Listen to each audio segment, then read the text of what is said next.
Hi, everybody. How you doing? Good morning. Good morning. Good morning. It's your buddy. I'm your buddy. Just okay. Look, no matter what they say, okay, no matter what you heard, I'm your friend. Okay. Don't believe all the other talk out there. I'm really your best friend in the stock market. All right. Okay. Let's just. I can assure you of that. It is the 14th of February. Happy Valentine's Day to all of you. Hope you have a wonderful day in that department. Welcome to this channel, Stock Markets with Bruce. I'm known as Uncle Bruce around here. That's what the viewers labeled me 3 years ago when I started going live every day. They started calling me Uncle Bruce, and it's kind of stuck. So thank you for joining Uncle Bruce and the gang of regulars that you see saying hi to each other and what have you. Welcome one and all, no matter where in the world you are, and this is a global audience. Thank you for those of you joining from Europe, those of you joining from Asia, down under, South America, Africa, wherever you are, America, Canada, Mexico, wherever, Latin America, the Caribbean. I'm thrilled that you're all here. I just kind of want to let you know that sometimes people think I'm mad. They think I get angry, and I'm really not. I'm not an angry kind of guy, generally speaking. If you've been here long enough, you know I laugh a lot more than yell. But I just want you to understand something, okay? My mission in life now, at the old age of 68, which pisses me off to no end to know that I'm 68 years old. I'm really pissed off about this. That's not your fault. It's okay. But my mission in life is to help you make money in this market and to help you win. And one way to help you win is to help you not lose. I can't tell you how many times over the years and years and years I've been in the brokerage business. First as a broker, a salesperson, and then a manager and a VP of a brokerage firm. And I was a desk trader, and I was an offshore asset manager, and I mean, I had all these hats, okay, over decades. All right, I cannot tell you how many times clients of mine or clients of other salespeople that I, managed and knew, I watched many of them lose money, years of money, making stupid bets. And also how over decades, the longer you live, you have decades under your belt. That's the way it kind of works. Over decades, I've seen stockbrokers really do well back in the day, who, when I first knew them, they were utter rookies and didn't know jack crap, didn't know jack squat. And the reason they became successful is because they were long-term players. They picked a career called the stock market. They became investment advisors and whatever title you want to call these people. They were stockbrokers. And they kept their clients on a level keel. They kept them calm, and they guided them through all kinds of crap. And you folks who've been here for 3 years have not been through all kinds of crap yet. You've been through 3 years of a market, but not 30 years of a market. And many of you, all your lives, and some of you are only in your 20s and 30s, so I know I'm talking to a lot of kids here. And I don't mean that in a disparaging way. I love you guys. I'm so glad 20 and 30-year-olds are here. But those of you who are 20 and 30 and you're 40 and you're 50, you all have been given this spiel, okay, by someone in your family, okay? I don't know if it's mom or dad or your dad's brother or your mother's sister or grandma, grandpa, but somewhere along the line, you've been given the line. Well, I remember when I was your age. You've heard this one, and it drives you nuts. Or people will say to you, well, just remember, things have a habit of repeating themselves, and history has a way of repeating itself. And you just go, oh, come on. I mean, we got the internet now, we can Google this stuff. We know not to do that because this could happen. And believe me when I say history has a way of repeating itself in funny ways. And I'm not talking about good history. I'm talking about bad history can repeat itself in many, many ways. And I sit back now and I'm going, boy, was my dad ever right? Or, Uncle so-and-so, or this individual or that individual, or the teacher from high school, or whoever the individual was that said whatever they said about. Just wait until you get older and you'll see for yourself. And sure enough, here I am. I've gone through gyrations after gyrations, and I inwardly laugh about it because I take that attitude rather than cry about it. I laugh about it, how stupid this society is, and sometimes the world is, and how dumb the population becomes, believing that, it's going to be different this time.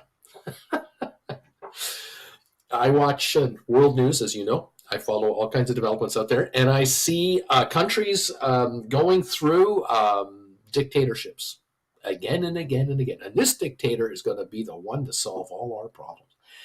It's incredible to me how gullible the world is when the world is desperate for a win. Parts of the world, I suppose, are so gullible that they think that,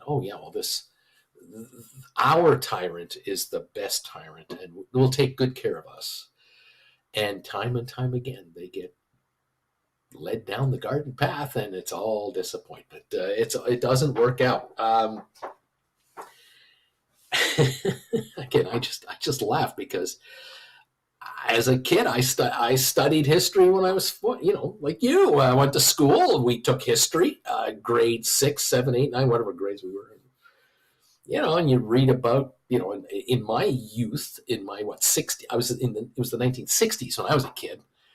In 1965, I finally turned 10, the age of 10 in 1965. What was my history lessons? What were they all about? What was I being drilled with? The Second World War, of course. Just ended 20 years earlier, in 1945. Here it was 1965. Second World War, but I wasn't being given the story of the Second World War like we get it now. The Second World War stories we hear now are far more sensationalized and far more incredible. And, some stories are deservedly should be exposed. But did I ever think that in 1965, 7 years later, there would be a massacre of Israeli athletes in Munich at the Olympic Games? Did I ever think that in 2000 that airplanes, or 2001, airplanes would fly into skyscrapers in downtown New York? I mean, how do you get ready for that? Crazy. But what I did hear about was dictators who took over countries and took them another direction and had followers zealots as hell, so focused in and drinking the Kool-Aid of the leader, went berserk. Germany, for example, went utterly stupid. Would that happen again? Yeah, it's happening again. And it's happening in micro countries and other countries. It is just unbelievable to me how gullible the human race can be. It blows my mind that Pakistan has an election and they shut down the internet for like a week. And the population doesn't riot. No one does a thing about it. They go, it's just elections. And you got the same cast of characters in power now that were in power 10, 15 years ago that really ran up all kinds of crap, and they were replaced with a new wave of saviors. These people are now deemed illegal. They can't run anymore. It's incredible how in Russia there are no opposition running against Putin. Nobody can run against this guy. The Russian courts make everybody illegal. No, you're not qualified to run for president. You're not qualified. It's so laughable because the garbage that was coming out of the Soviet Union in the 60s was just as ridiculous. And we in the West were going, how do those people tolerate that crap? And you'd think today in 2024, the youth of Russia would be pretty pissed off. And they have internet. They have ways to get around Russian internet to get to the West, to get the Western's take on it.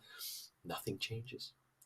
Nothing changes. The same group of zealots are still running the show, and a new generation of zealots have replaced the old generation of zealots. And now it's our turn here in North America and in Europe in the G20. We now have our zealots in our countries that we have to tend to and deal with. And all I'm saying to many of you out there, when I bring it back to what I've tried to talk about before I rant and rave here, is not to make mistakes. Do not make mistakes in your investments, and you will become very wealthy. You make mistakes, you get off path, you get off the 2-lane highway and go down a bike path, you are asking for heartache. And you're going to be lost in the woods, and no one will hear your screams for help because no one gives a crap. We're all on the 2-lane, 4-lane, 8-lane highway where it's really noisy. And we're just going down the road here, baby. And you went off there. I have no idea where you are. And I can't stop, turn around, and come and get you. I'm sorry. I'm down the road here too far. You have to avoid the mistakes. And this is my calling, I guess, I suppose. Here I am at age 68 trying to help people not get caught in dumb situations. I want to say another thing that I mentioned on my pre-alert show to my beautiful Gold Bagel members here who joined me at 8 o'clock this morning. Look, I get emails all the time from a lot of you guys, and I don't mind. I'm glad you do. You just have to bear with me by the time I get back to you. Sometimes it's just not as fast as you'd like it. Because I'm not on call. If you want me on call, you can hook up with me for an hour and, I'm on call. But other than that, I got things I have to tend to here, including Auntie Jen's world, which is going great, by the way. But look, I get asked all the time about different things, trades that you're into, rollovers you're trying to figure out, all of that. Okay, great. We do it on the air. I do it through emails. But I also get asked a lot of times by very, very excited viewers, new viewers, and I love it. I love the new viewers coming in here. You guys are more than welcome. I get asked all the time, hey, Bruce, look, listen, look, I've been watching you for a little while, and I love what you're doing, and it's great. I'm excited, and I started writing some options, and listening to your, reading all the comments that are coming in, and I've become part of the Discord group, and I'm in, baby, I'm in, and this is super and great. Listen, I haven't yet had time to take any of the classes though. And this is when I go, oh, here comes the question. Here it comes. And the question comes out, which, I've written a few contracts here and doing okay with this and that and that and that and this. Not quite sure up to everything here, but what classes should I start with? Because you've been here a little while and you've hung out with these folks, I can just forget about those first 5 or 6 classes. I mean, which of those 17, those advanced classes, which one should I take? And I kind of sit back and go, it's okay. Calm down, Bruce. It's all right. Human nature, absolutely human nature. And I bite my tongue and I calmly attempt to write a note to not upset anyone. And it's hard to do when you don't want to upset people. And you have to say, look, let's play a game, okay? You're Chris Rock, and I'm Will Smith. And it's Oscar night, and I come on the stage and give you a dope slap in front of 5 billion people. Didn't want to do it, but I did it. The reason I say that is I'm trying to remind all of you who are here now. There are 170 of you here right now, and welcome. You all started somewhere in the market. You all started somewhere in the stock market. I don't know how you got into it. You got into it. You found me. I don't know how you found me. You're here. You're watching me. You won't go away. I love you. But at the end of the day, you all started somewhere. And somehow, some way, at one point in time, many of you here started writing options because you bought into the idea of this option writing thing is pretty cool. I like this idea of winning more often than losing. I like being on the casino side of the odds table. But many of you have taken the classes. You were here 3 years ago when I launched the classes. And so I'm in number one, I'm in number two, I'm in number three. Many of you who joined later started watching 1 and 2 and 3 and 4, caught up to us, and away we go. It's a little harder now if you're brand new to my show. You're brand new to this channel. You just found me in the last 2 or 3 months, and you're here and you're going, hey, Bruce, I've been trading for a couple of years, and I've made mistakes, but I've had some wins and some losses. But I really would like to alter my strategy to this side of the market. I like what you're doing and everything else. But look, I got experience, okay? I've been around the block a little bit, like 2 years, 4 years, 5 years. Some of you for 10 years. What class should I start with? That's the question I get. And the answer, I am sorry to say, comes back to exactly the same thing. Start with number one. And I don't want to insult your intelligence. I don't want to call you a dummy. I don't want to say you don't know what you're talking about. I don't want to do any of that. And I'm not saying that at all.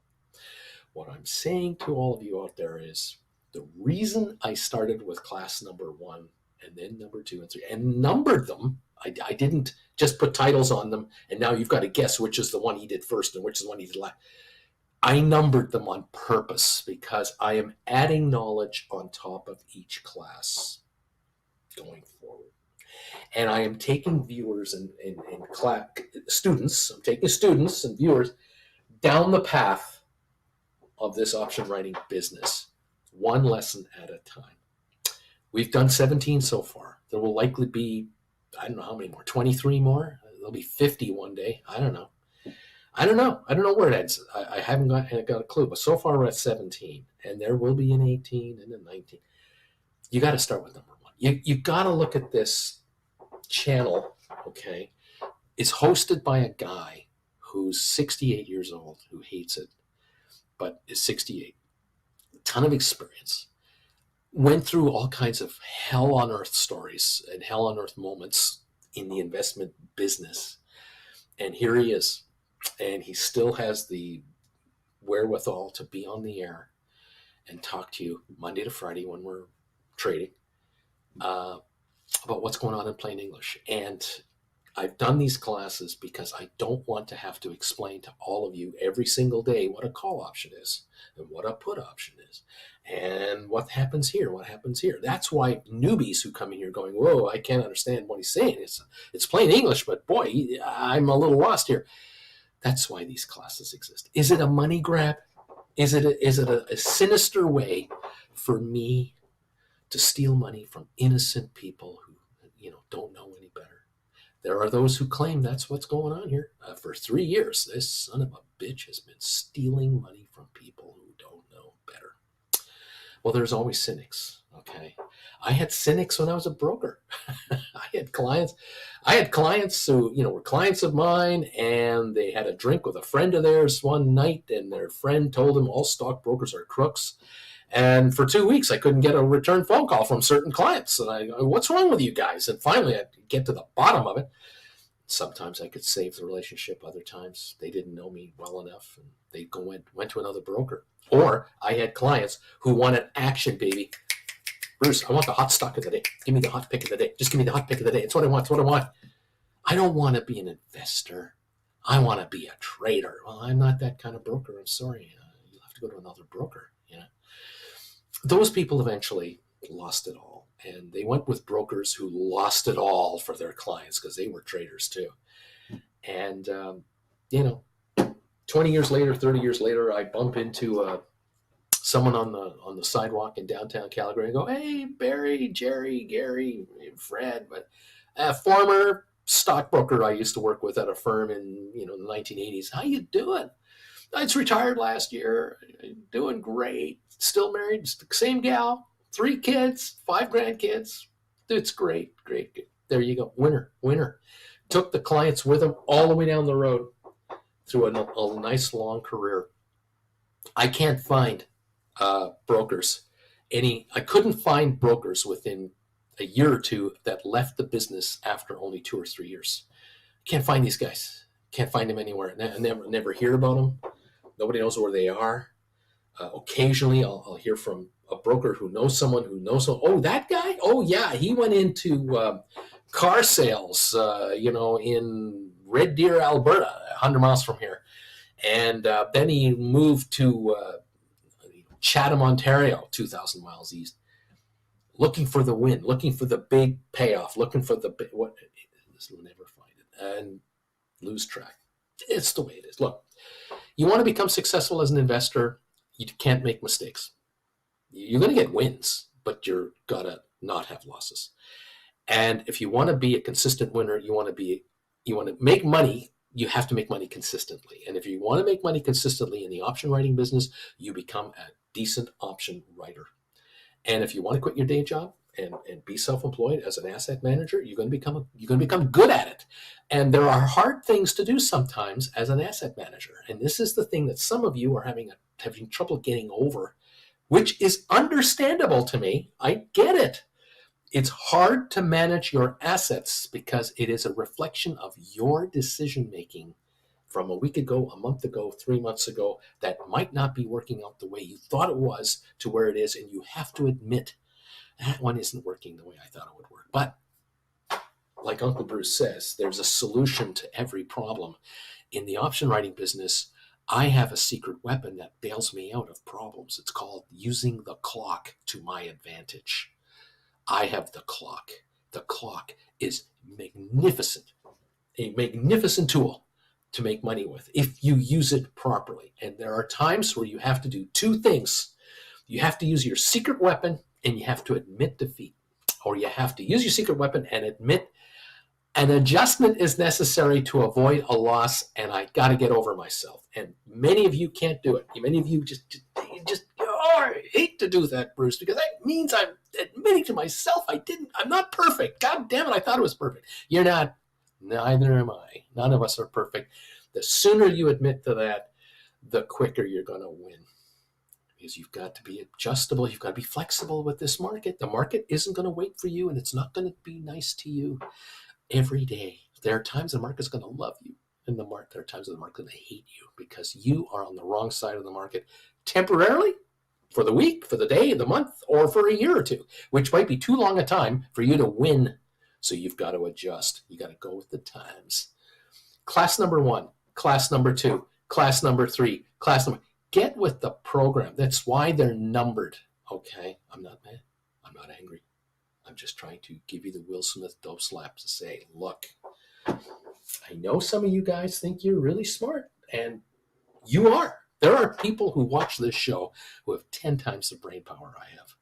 They're very smart people, but they're god-awful investors. And that's what they also admit to themselves. They're going, yeah, I got an IQ, but I can't pick a stock. I can't figure out this market. I know. That's why this market is what it is. This market is the human race on display for all of us to see at all times. That's what this is. We saw a 700-point loss yesterday on the Dow Jones in the early afternoon yesterday. Why was the Dow down 700 points? Did Apple announce that their phones aren't selling anymore? No. Did the telephone company say people aren't making phone calls anymore? No.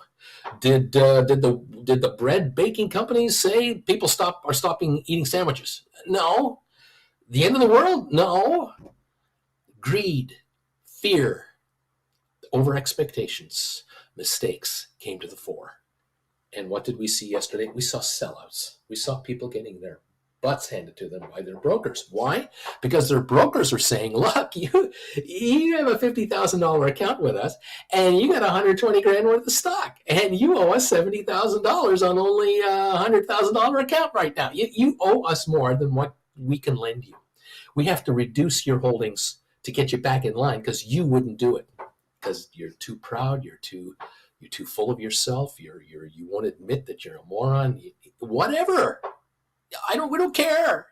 We don't care if you're Republican or Democrat or an independent or you believe in this or that or you love this team or that. We don't care. What's your account situation? Oh, you're under margin. We got to sell you up. And that's what happened yesterday with a 700-point dip during the day.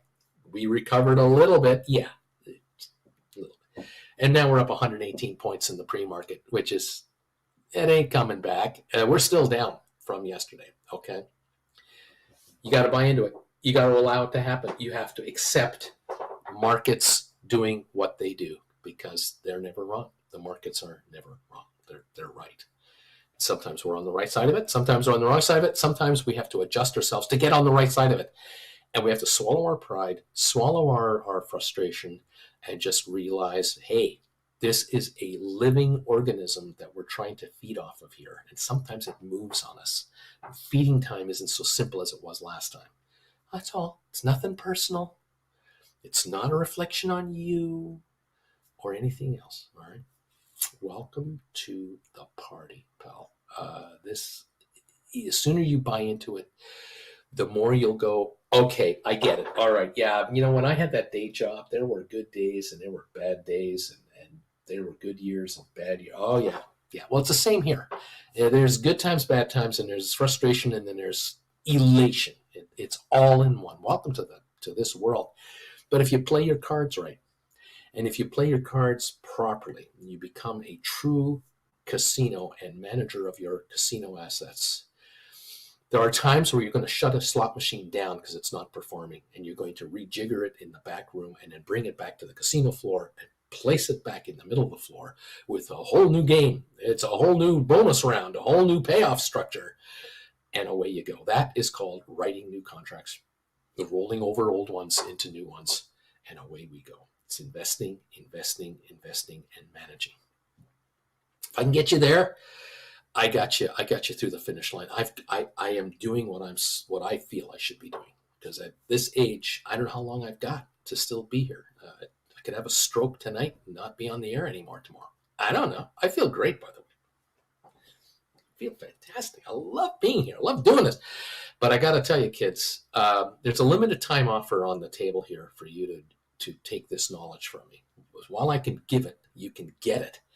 The classes are available. Get your butts over there and take those damn classes. Yeah, it's $150 a class. Yeah, that's how I make a living too. And I get paid to do this, and I got members and people donate to me, and I have one-on-ones. Yeah, I have income streams. Okay. I'm a successful YouTuber. I consider myself a reasonably successful YouTuber with income streams from different areas, but I stick to my knitting. I don't try to tell you how to repair your car. Okay, I don't talk to you about tire replacements on racing bicycles. I'm not here to help you pick out furniture for your next home buy. I'm a guy here trying to tell you how the option market works in this ridiculous stock market we have right now. And this stock market has completely changed over in the last 5 and 10 years. And it changed over 10 years before that. And it changed over 10 years before that. And it changed over before I got into the damn business. It is completely different again and again and again and again. And I'm trying to help you stay ahead of it so that it doesn't overwhelm you. Because what you're doing today, you didn't do 10 years ago. You couldn't have done it 10, 15 years ago. It was impossible to buy and sell stock without commissions, to be able to write credit spreads on options on your phone. Are you out of your mind? We never thought it would be possible back in 79, 89, 99. Never dreamt anything like that would be possible.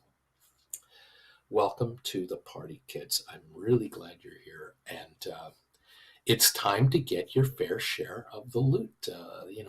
He's welcoming you, but you might notice that he's welcoming you to the party. But is he having a really good time? Really? He's winning, but I don't know. Anyway, thank you all for hanging out with me. By the way, thank you for the thumbs up. Mr. Strickland is watching to see if you're giving us a thumbs up or not. Don't let him catch you in the hallway. He'll give you a pink slip.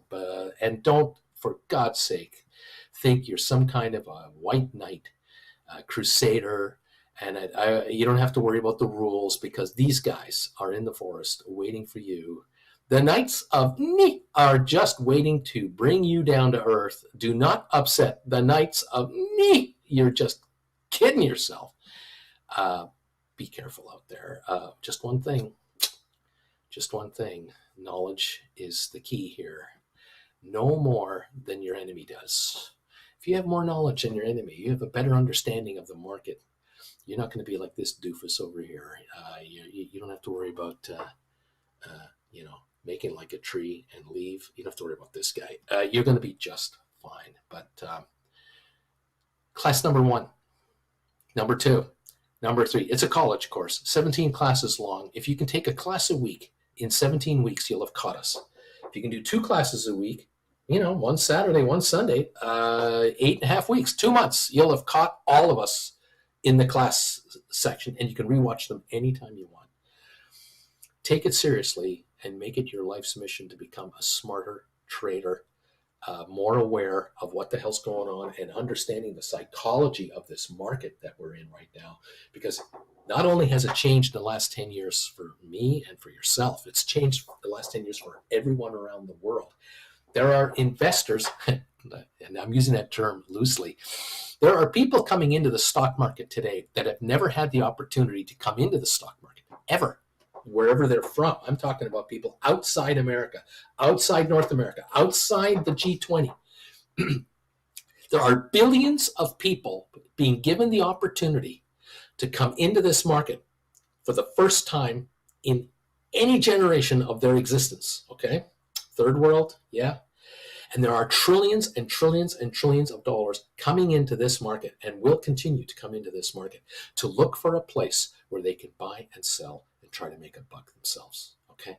Because they see the movies, they see the TV shows, they see how successful North Americans are and Europeans are. They see the lifestyle of the fat and overweight North American slob that can just ride in a big old pickup truck and eat barbecue chicken and the American way. They want in, baby. They want in. And they're coming in to this market to come after your money. All right? You, my friend, have to be the knowledgeable one who is 15 steps ahead of these people, if not 17 steps and more, to say, well, come on into this market. Absolutely, come on in. Yeah, this market's open to all. You got a phone? You got an app? You can trade stock too, baby. You got $500? Come on in here. You got $1,000 on it, you got 10 grand. You're more than welcome to come on in here. You, unfortunately for them, have to be the assassin to say, hey, would you like to play this game called buying this call option that I'm writing on this put spread? Would you like to be the holder of this call option that I'm writing right now? You might make a lot of money on it. Who knows? You have to be Mr. Happy, Mr. Party Time. You're the casino. You're putting on shiny little slot machines with bells and whistles and lights. And they're going to put their $100 bills in there and their $200 bills and $500 bills and $1,000 bills, and they're going to take a chance. And all around the floor are 2,500 slot machines just wailing away. And every once in a while you hear a whoop, whoop, whoop, whoop, whoop. Somebody won. Somebody made $1,000 on a $10 wager. And then you don't hear the silent losers. You don't hear them because they're just going back home to get some more money and come back. They're coming back. They come back to Vegas every 6 months, every year, every weekend, every month, wherever they're coming from. They come back to the casinos to play again, play again, play again. And the casinos are there to take their cut. And one weekend you might leave breaking even. One weekend you only lost a couple $100. One weekend you left with a $500 win and you're a god. And other weekends you left Vegas losing 10 G's. Hey, welcome to Vegas. This is the world that is evolving in front of our eyes right now. There are gamblers coming into this market that you cannot believe that have no idea what they're doing, and they're being encouraged by apps to play the game. Okay, there's no Congress, there's no SEC to help them and guide them and protect them. It's the Wild West out there, but they're coming into this regulated market that you're part of and where you can write options and say, you want to play this machine? You want to play this machine? You've got to take the money because you only go around once. You're not a charity. You have needs, wants, desires, and a budget. And there you have it. Welcome to the party, pal. I'm glad you're here. Thank you for joining me and listening to the old man rant away. Hey, listen, I am a flat slob, but I'm not American. I'm from UK, starting investing on Friday. There you go. Welcome all. I'm glad you're here. $10 commission is pretty standard in Canada. Yeah, it depends where you are, isn't it? It depends where you are and how much it'll cost you and how to do it. And yeah, what are you going to do? Thank you all. Larry Titus, good morning, number 97. Thanks, my friend. Appreciate you being here today. It's great to have you. Good afternoon from the UK. Good afternoon, everyone from wherever you are around the world. Thank you all. Listen, Bruce, what number of class should I use to start writing options? Any idea? Don't fear the upside, baby. That's right. Don't fear the upside, but deal with it and work with it. Absolutely, respect the upside, but don't fear it, and also don't fear winning. It's another thing. Another thing that you have to get over if you're new to this business: the fear of winning. There are so many people out there who are so comfortable losing.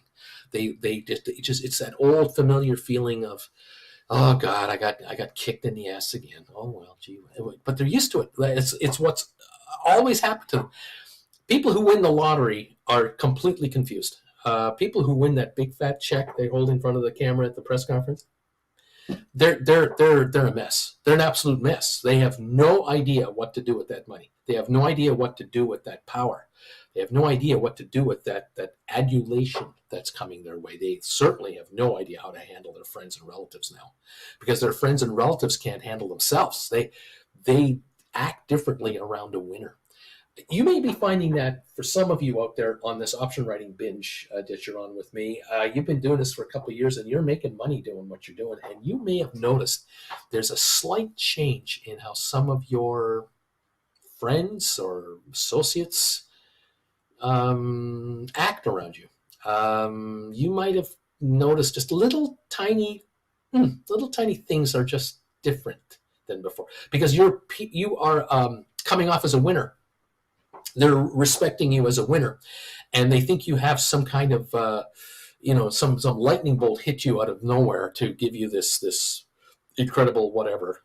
Like I said, lottery winners are definitely the ones who get this in one shot, in a nanosecond. Their lives are completely altered forevermore. Relatives, friends, and associates will be gone from your life if you win a lottery. There will be certain people you'll have to distance yourself from because they are intolerable.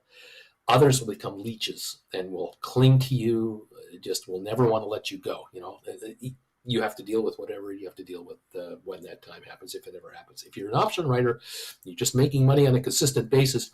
At first, you might be really giddy about it, but eventually you'll calm the hell down and you'll become a focused asset manager option writer. And you will just, this is my job. This is what I do. The difference is that you don't work for someone else and manage their money for them. You manage your own money. You take care of your own business needs, okay? Just a reminder, if you want to know how much money is available in the options business and the investment business, there are some really great videos on YouTube that you can watch. There was one I saw yesterday. It was all about it was an investment banker, someone in the business, who was commenting and critiquing the movie Margin Call. And you can find that on YouTube. It's a gal who is the investment banker, and she did a really good job. She broke down the codes. She broke down the was it the anachronisms, or what it's called? And she explained what various stuff meant in plain English to kind of give you an idea of, this is the investment banking business. This is what they were talking about. This is the problem they've got. These people are in charge of this. These people are in charge of that. But in that video, just explaining the movie to us, she also explained how much money these people make in real life. And I always find that to be fascinating. And she was talking about how senior management makes the really big money, but traders make some serious dough as well. And you have to understand something, that if you're a trader for an investment banking firm, a hedge fund, whether you're a stock trader, a bond trader, a currency trader, options trader, whatever your role is, you're unlikely to be on your own. You've got a team. You work together with teams of people to find the best trades. But if you're successful, if your team is a successful team inside of one of these outfits, the likelihood of the team members making $1 million a year each is not all that ridiculous. That's like 600,000 salary, 500,000 salary plus 500,000 bonus. Common. Now, think about it this way, okay? If a firm a company that rents space in an office tower in Manhattan, all right, where rents are, some of the highest in the planet, all right, on the planet. They're renting space. They have all kinds of support staff behind this team of people. They have managers above them and senior people above them and lawyers and auditors. I mean, very expensive overseers above these people. But these guys way down here are making $1 million a year. All right. Can you imagine how many billions they have to make in order to get $1 million each? And they're doing what you're doing from the comfort of your house or wherever you're doing this, or wherever you're watching me from, doesn't matter. This is the difference. You're not in Manhattan. You're not in an office tower. You don't have millions of dollars of overhead over your butt, okay? You're a trader in your own world using one of these little devices right here. Anywhere you want to take it, you're not limited to where you geographically are located. You can go anywhere you want, anytime you want, and you can travel the world with this thing and trade from anywhere on the planet whenever you're ready. And your overheads are simply how much you need to eat every day and what your overhead is in your life. And you can control that because you can decide to live in a trailer. You can decide to live in an RV full time. You can decide to live in your mom's and dad's basement if that's your situation. You live with your spouse. You live with your family. Whatever world you're in, but you're nowhere. You are nowhere near the world that these traders are in downtown, midtown Manhattan. You're not in their world down in Wall Street, okay? The world that they're in is pressure, baby. Serious pressure. They have to deliver 5 million, 10 million a week in profits to just break even around there. I mean, the overheads are staggering. The bonuses to the top guys, those top guys, they make 20 million, 50 million, 100 million a year. These are the low-level grunts that are taking out about $1 million, all right? These grunts have to make a ton of bucks. For you, you need to make enough money to live on and then build from there. That's it. That's all there is to it, all right? So step up to the plate, take your swing, but come armed with some knowledge. If you know that the pitcher loves to throw low and away fastballs, you're going to look for the low and away fastball. You're going to avoid the guy's curveball. But if you don't know, if you haven't done any scouting, if you didn't study, you're going to the plate naked. You haven't got a clue what the hell's going on, all right? Remember, Bull Durham, the pitcher, the phenomenon, Nuke, all he had to do was just throw the damn ball. Just do what the catcher told him to do. The catcher had the brains. The pitcher just had the arm. The catcher's saying, this guy's a low ball hitter. He's a low fastball, first ball hitter. He's going to swing at the first pitch. If you throw a fastball, he's going to swing on it. And Nuke didn't believe him. He threw a fastball and out of the park it went. You have to know the knowledge. I got mine. I put mine out there. If it works for you, great. If it doesn't, okay, no hard feelings. But you got to give yourself a chance. Congratulations for those of you who have passed the test. You've passed the test of time. You've been here a little while now. You've started to make some dough. You understand mistakes before they are made. You go, oh, I'm not doing that trade. Oh, no, I'm not going to do that. That's danger. I remember. No. I'm looking in the option chain for my next option right. And I'm going to be disciplined about it. And I'm going to stick in where I'm at. And I'm going to do it right. And this is the key. Sometimes you have to swallow your fat pride and your ego. You got to throw your ego away. It's hard. It's really hard, but you're the only one in the room, so you should be okay. No one else is watching, okay? And you can just be an option writer. Just okay. I'm gonna do this. I'm gonna stick to my knitting, and I'm gonna. Yeah. Even though I think I could do that, I'll come back in. And after winning a few times, again and again and again, the hope I have is you've found the path to righteousness and you're going to stay on that path to richness, because now you're going to go, holy crap, can I build this account? Oh, man, I can make a difference here. And that's what happens if it's done right. Welcome to the party. We are 14 minutes away from opening. Look, Uber today announced a $7 billion buyback of stock. I talked to you guys about Uber last week. Talked to you about Rocket Lab last week, about these capped secured, call secure transactions that Uber did, that Rocket Lab did. Shares are higher in both counts, and now Uber, at its all-time high, announces a $7 billion stock buyback. Is Wall Street adopted Uber? Oh, yeah. This is the absolute um, um, final piece of evidence, Your Honor, to convince you that these guys have fallen for the Wall Street deal, or vice versa. Wall Street has fallen for Uber. Uber has fallen for Wall Street. Uber raised $1.7 billion from Wall Street with a cap call transaction deal. The stock went from the 40s in November to now the 70s here, and they're going out higher because they're at all-time highs this morning. They're now trading at 74.29 this morning, up 5.30 a share, and they're announcing a stock buyback at all-time highs. That's an all-time record high for the stock, and they're announcing a stock buyback. You do a stock buyback when you feel your shares are undervalued. Wall Street is saying to Wall Street, Uber is undervalued at $74 a share, all-time high, it's undervalued.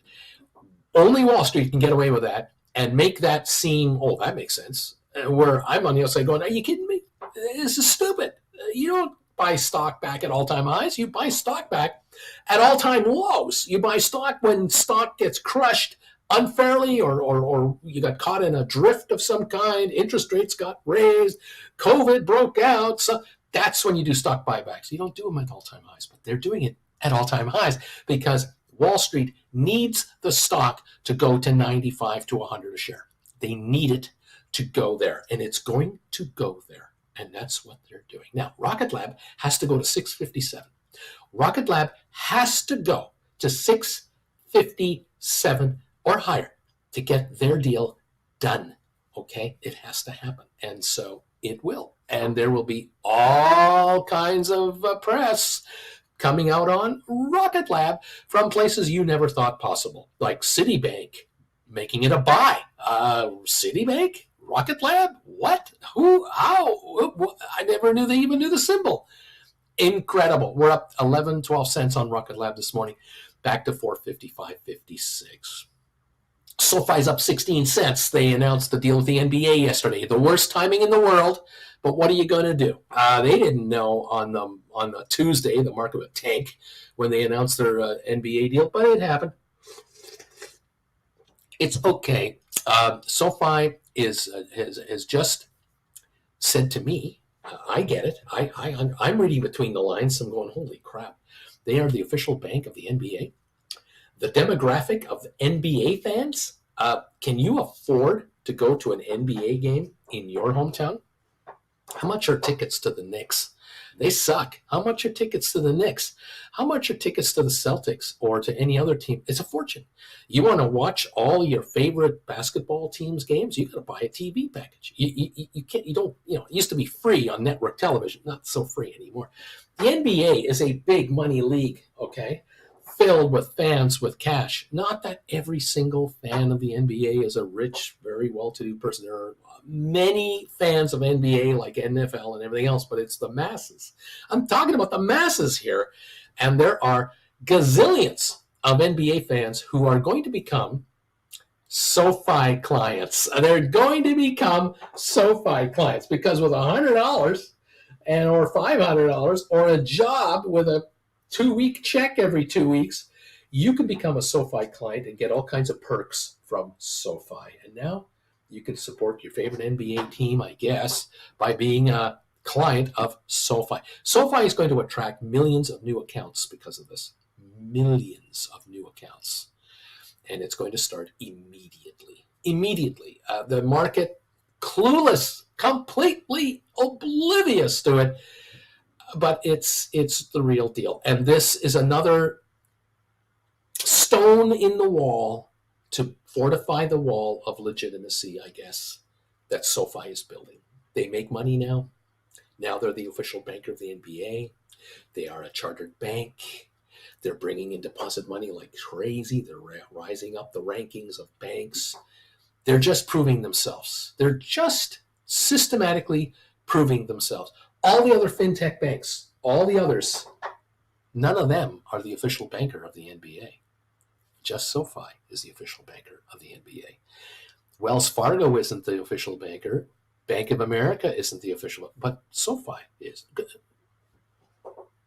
what are you missing here? What's wrong with this picture? This company has an $8 billion market cap. They're not even a member of the S&P 500. They're the official bank of the NBA. Hello, yeah, hello. This guy right here is hitting you on the side of the head, going, "Hello, hello." Do you realize what would happen if he handed in his homework in your handwriting? He'd get kicked out of school. Look, these guys are smarter than hell. They're making these moves now. As an $8 billion cap company, they're making these kinds of moves. This is huge. Cred, street cred, man. Serious street cred. SoFi is going to become as common a name as any other bank you can imagine. Game over. It's unbelievable. It's really good. It's really good. We're 8 minutes from opening. SoFi, it's not too late to write cash secured puts on SoFi. You can write 8s. You can write 10s. Stock's going to $20. It's going to $30. It's not too late. But hey, I can only say it so many times. Welcome to our little party here today. One more thing I'll mention. Well, two more things. Bezos, Jeff Bezos, the chairman or former chairman and all that of Amazon. You know, he's pretty well out of Amazon now. He's selling his stock bit by bit by bit. He just sold $4 billion in stock in the last couple of days. I don't know if he's done or not, but so far, $4 billion off the table. Oh, and by the way, have you noticed the pricing of Amazon stock at all? If you kind of watched where it's trading at relative to its last, little while, it's kind of up there. This morning it's 169 a share. The 52-week high is 175. The 3-year chart, they were at 178 a while ago, I guess back in 2021. But this is getting up there. This price of the stock is near its all-time ever high, within $10 of its all-time ever record high. Now, Mr. Bezos, fine gentleman that he is, and I have no complaints about Mr. Bezos doing whatever he wants to do and how he's doing it. I don't have a problem with him. But he was a resident of Washington State for a long, long time, because Amazon is a Washington State-based company. And as a citizen of Washington State, if he were to sell stock for these kinds of dollars, he would have to pay a tax. He would have to pay a capital gains tax or a state tax, 7%. Well, he blew off $4 billion worth of stock. That's $280 million to the state of Washington towards its budget, towards the citizens of Washington. Jeff moved to Florida like a couple months ago. He's shifted his domicile. He now lives in Florida. Oh, what's the tax rate in Florida for a $4 billion cash sale of stock? 0% state tax in Florida. So the citizens of Florida get nothing from Jeff Bezos. Jack freaking squat. They don't get any of the $280 million. Nothing. Now, look, the defenders will say, well, Bruce, he probably bought himself a big fat house down there. He's buying all kinds of assets down there. He's paying sales tax, and people are working for him down there. So I mean, the state is winning. Yes, that's true. Any billionaire moving to Florida, any millionaire going to Florida, spending money in Florida is raising tax revenue in Florida. Sure, yeah. But the citizens of Washington State that carried this guy in those early days never got the payoff. But let's be fair, again, I'm not criticizing the man. It's okay. He has to do what he has to do. It's legal. Washington State also did win. Washington State is still winning because there are gazillions of employees in Washington State paying taxes. Income taxes, state taxes, sales taxes, gasoline taxes, and property taxes, and to live in, a lovely state, which is Washington State. But this $280 million ain't going there. And the rest of the stock he owns, if he owns another $20 billion, it could have been $1.4 billion more in income tax for Washington State. Is not going there. It's not going to anybody. It's going to stay in his hands. Now, will he ultimately give most of it away to charity? Maybe. He's been doing a lot of charitable giving. His ex-wife has given away a lot of her fortune. God bless them for it. I'm just saying that's how the world works. One last point. As I said, Uber doing a $7 billion share buyback. As I speak to you today, Wall Street and the brokerage community and the public companies of North America, and America in particular, they're buying back more stock now in dollars than ever before in history. We're talking trillions of dollars in stock buybacks going on the last several years here, and it is continuing on. And the reason companies are doing stock buybacks is because public companies are not run by founders of these companies. Mr. Bezos just telling you he's out, he's retired. It's natural. You get a certain age and you're done. Mr. Ford ran Ford for as long as he could, and then he was done in the 1940s, but what was he, in the 80s, 90s? True. Look, companies today are run by management groups, and the management groups that run public companies today are anointed and hired and installed by the board of directors. The board of directors put in the CEO and the CFOs, and then from there, these people hire groups underneath them. And these groups are all paid a salary, yeah, but they're really paid a bonus in stock. That's their bonus. That's their payoff for a job well done. They can't get a job anywhere in corporate America that'll pay them $20 million a year to show up. They can only get a job paying them $500,000 to $2 million a year, depending on their title and how big the company is. And then their tens of millions of dollars in bonuses come from the paper that they get from the public corporations. The board of directors that are in charge of these publicly traded companies, they are all influenced and heavily contacted by the biggest investors in these publicly traded companies. Well, who are the biggest investors of these publicly traded companies? There are very few big name hedge fund guys like Carl Icahn and these kinds of guys. There's a couple of dozen of them, okay? There are not hundreds of multi-billionaire guys who reign over Wall Street. It's hedge funds and mutual funds and pension funds, ETF outfits that rule the day, all right? That's where the big dough is of concentrated power of stock ownership.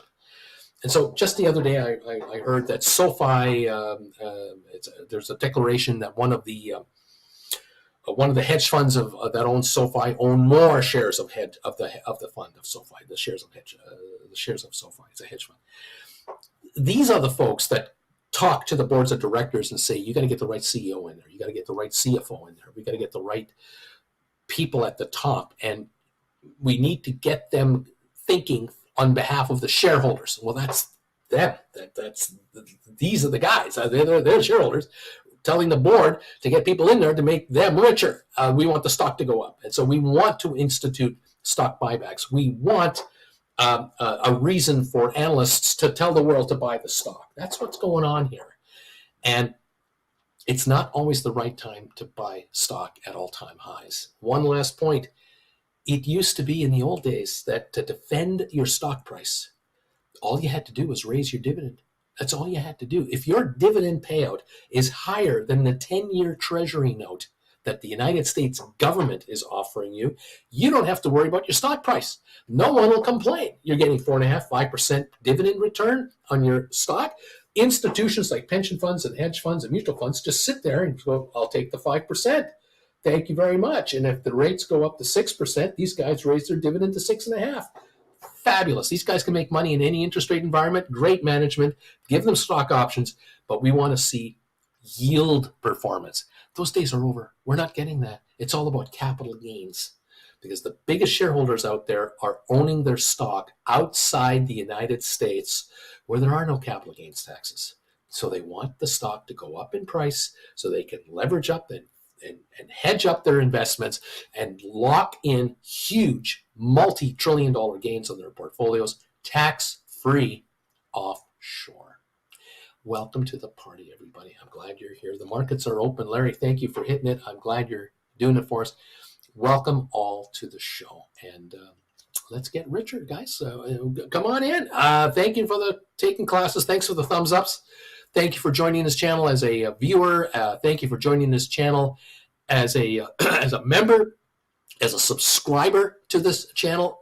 Thank you all very, very much. It is very much appreciated. We're heading right now to commentary only for members of this channel. Please become a member of this family by joining up either at the Chillin' with Uncle Bruce level or Gold Bagel level. Don't forget, tonight at 7 o'clock Eastern time, prime time with your buddy Uncle Bruce, we'll be on to talk about this market and everything else. So if you'd like to get some answers to your portfolio questions or what we're doing or what's going on, join me tonight at 7 o'clock Eastern time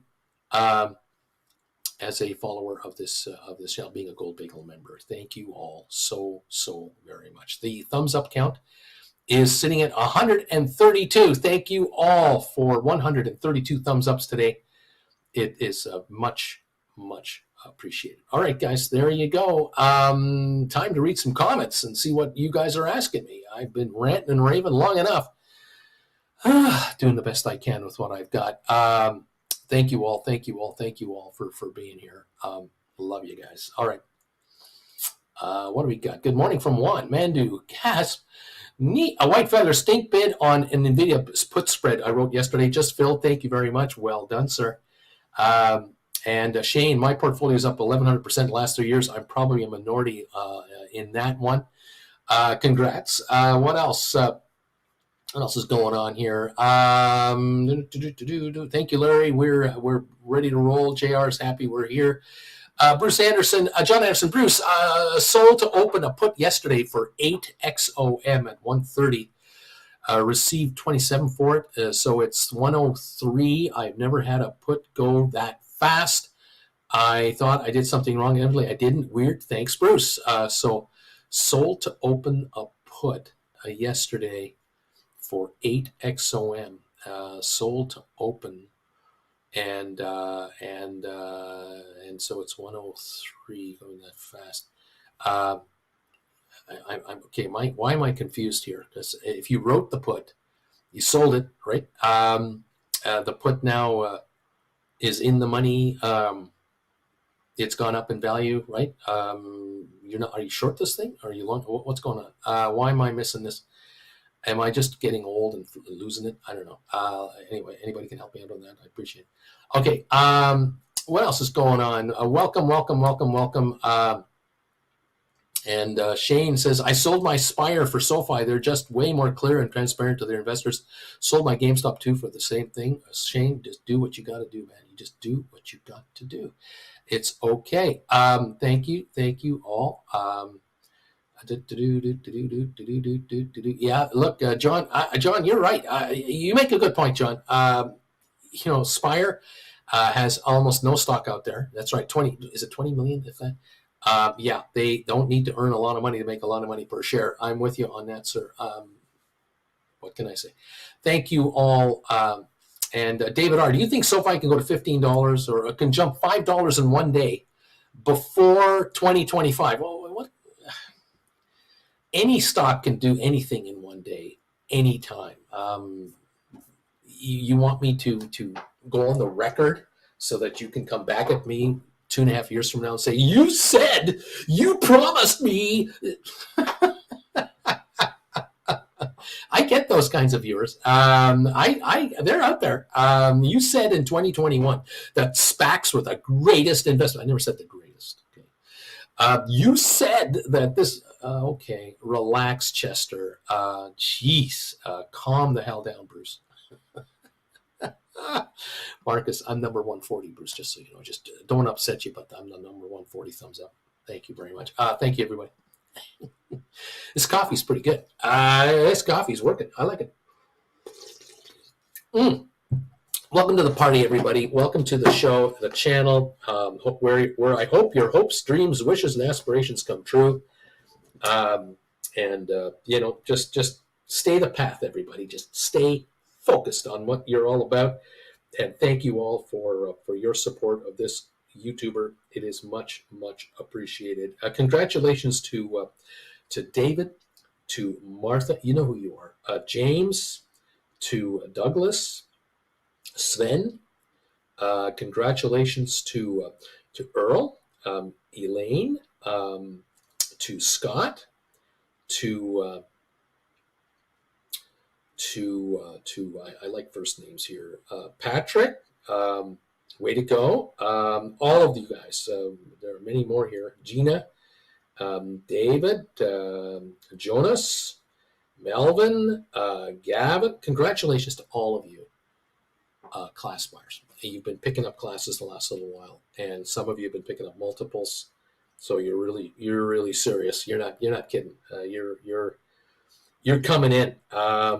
I congratulate you all, and I encourage you to just keep right on going. Don't worry about my rants. It's okay. You're going to be just fine. And way to go, picking up the knowledge that you need to pick up. That's it. Well done. Chris, Uncle Bruce, is Spire a cash secured put buy play at this time? Okay, so if you're going to do a cash secured put, you're writing it. That's a sell. Are you asking me it's time to buy it back? Did you write a cash secured put on Spire and you're doing really well on it? And is it now a good time to close it out? Is that the question? I don't know these questions. You got to be more specific with me. You got to help me here, guys. Help me out. Tell me, what did you sell it for? What's it at now? What is it? Is it a 3-month contract? When does it expire? Anything? I can't read between no lines. I'm lost. I'm guessing, and I don't want to guess. I haven't got time. I'm too old to get. Bobby, when will Spire do a stock split? Since there's a lot of shares, I don't know. What class should you start with? Lodriger says, why don't you ask Uncle Bruce what class you should start with? He loves questions like that. I think we're up 58 points on the Dow to start today. I think so. Let's see. We got Sofi right now at 812, I guess, up about 10, 11 cents, 813. Uber's 75.01, up $6. Look at that Uber. Wow. Rocket Lab 452, up 8. AI 29.41, up 67. GameStop up 2 cents. Uber, unbelievable. Spire 1087, unreal. It's been a heck of a week for some of these stocks, hasn't it? Absolutely amazing. 35-point gain now on the Dow, 19-point gain on S&P, 91 on NASDAQ. Okay. We're 0.08% ahead on the Dow, nothing. 0.4% on S&P and 0.58% on NASDAQ. So NASDAQ is leading a recovery, but it's not much of a recovery. We had a 500-point loss on the Dow yesterday. After all, we'll see. Oil up 38 cents to 78.25. It's like 7, 8, 9 days in a row of gains. Not justified, but that's what it is. Spiders are up 189. Qs are up $2. Apple down 38 cents. Enphase up 137. AMD up 321. Adobe up $2. Netflix up 11. Nvidia's up 11.92. Tesla's up 87 cents. We've got Unity up 80. Google down 4. Moderna up 48 cents. Cisco up 7. Pfizer up 3 cents. IBM up 93 cents. HPQ up 68. Microsoft up 70. We got Amazon up a quarter now, even with the sell-offs from Bezos. Home Depot is down $2.94 a share at $3.54. Vanik Semiconductors is up $2.39. Goldman down 36 cents. Boeing is up 88 to 205. Meta up $8.59. Target down $2. JP Morgan up $1. Costco down 9. Walmart down 95. Disney up 49. American Airlines up 13 cents. AMC is up 3 centinos. DraftKings up 24 cents. And Royal Caribbean up 62 at 117.19. Thank you all for popping in. Okay, let's see. White Feather. Uncle Bruce, I think Chris meant, is it a good idea to write a cash secured put intending to get exercised and end up with the shares on Spire? I'm glad you figured that out because I couldn't read this. I couldn't see it. But is it a good...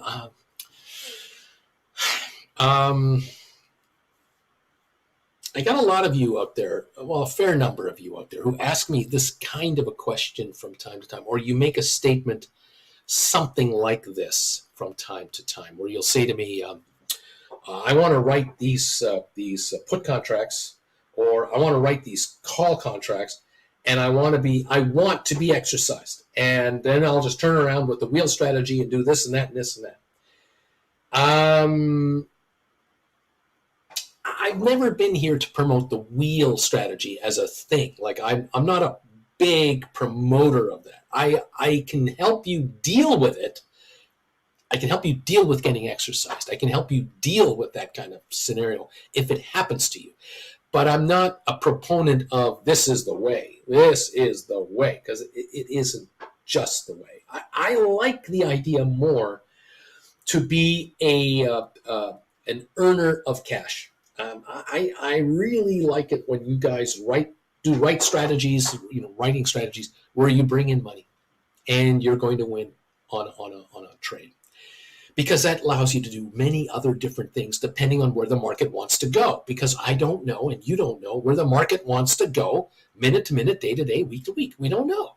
We have to deal with what we have to deal with. I keep telling you to let the market tell you what to do.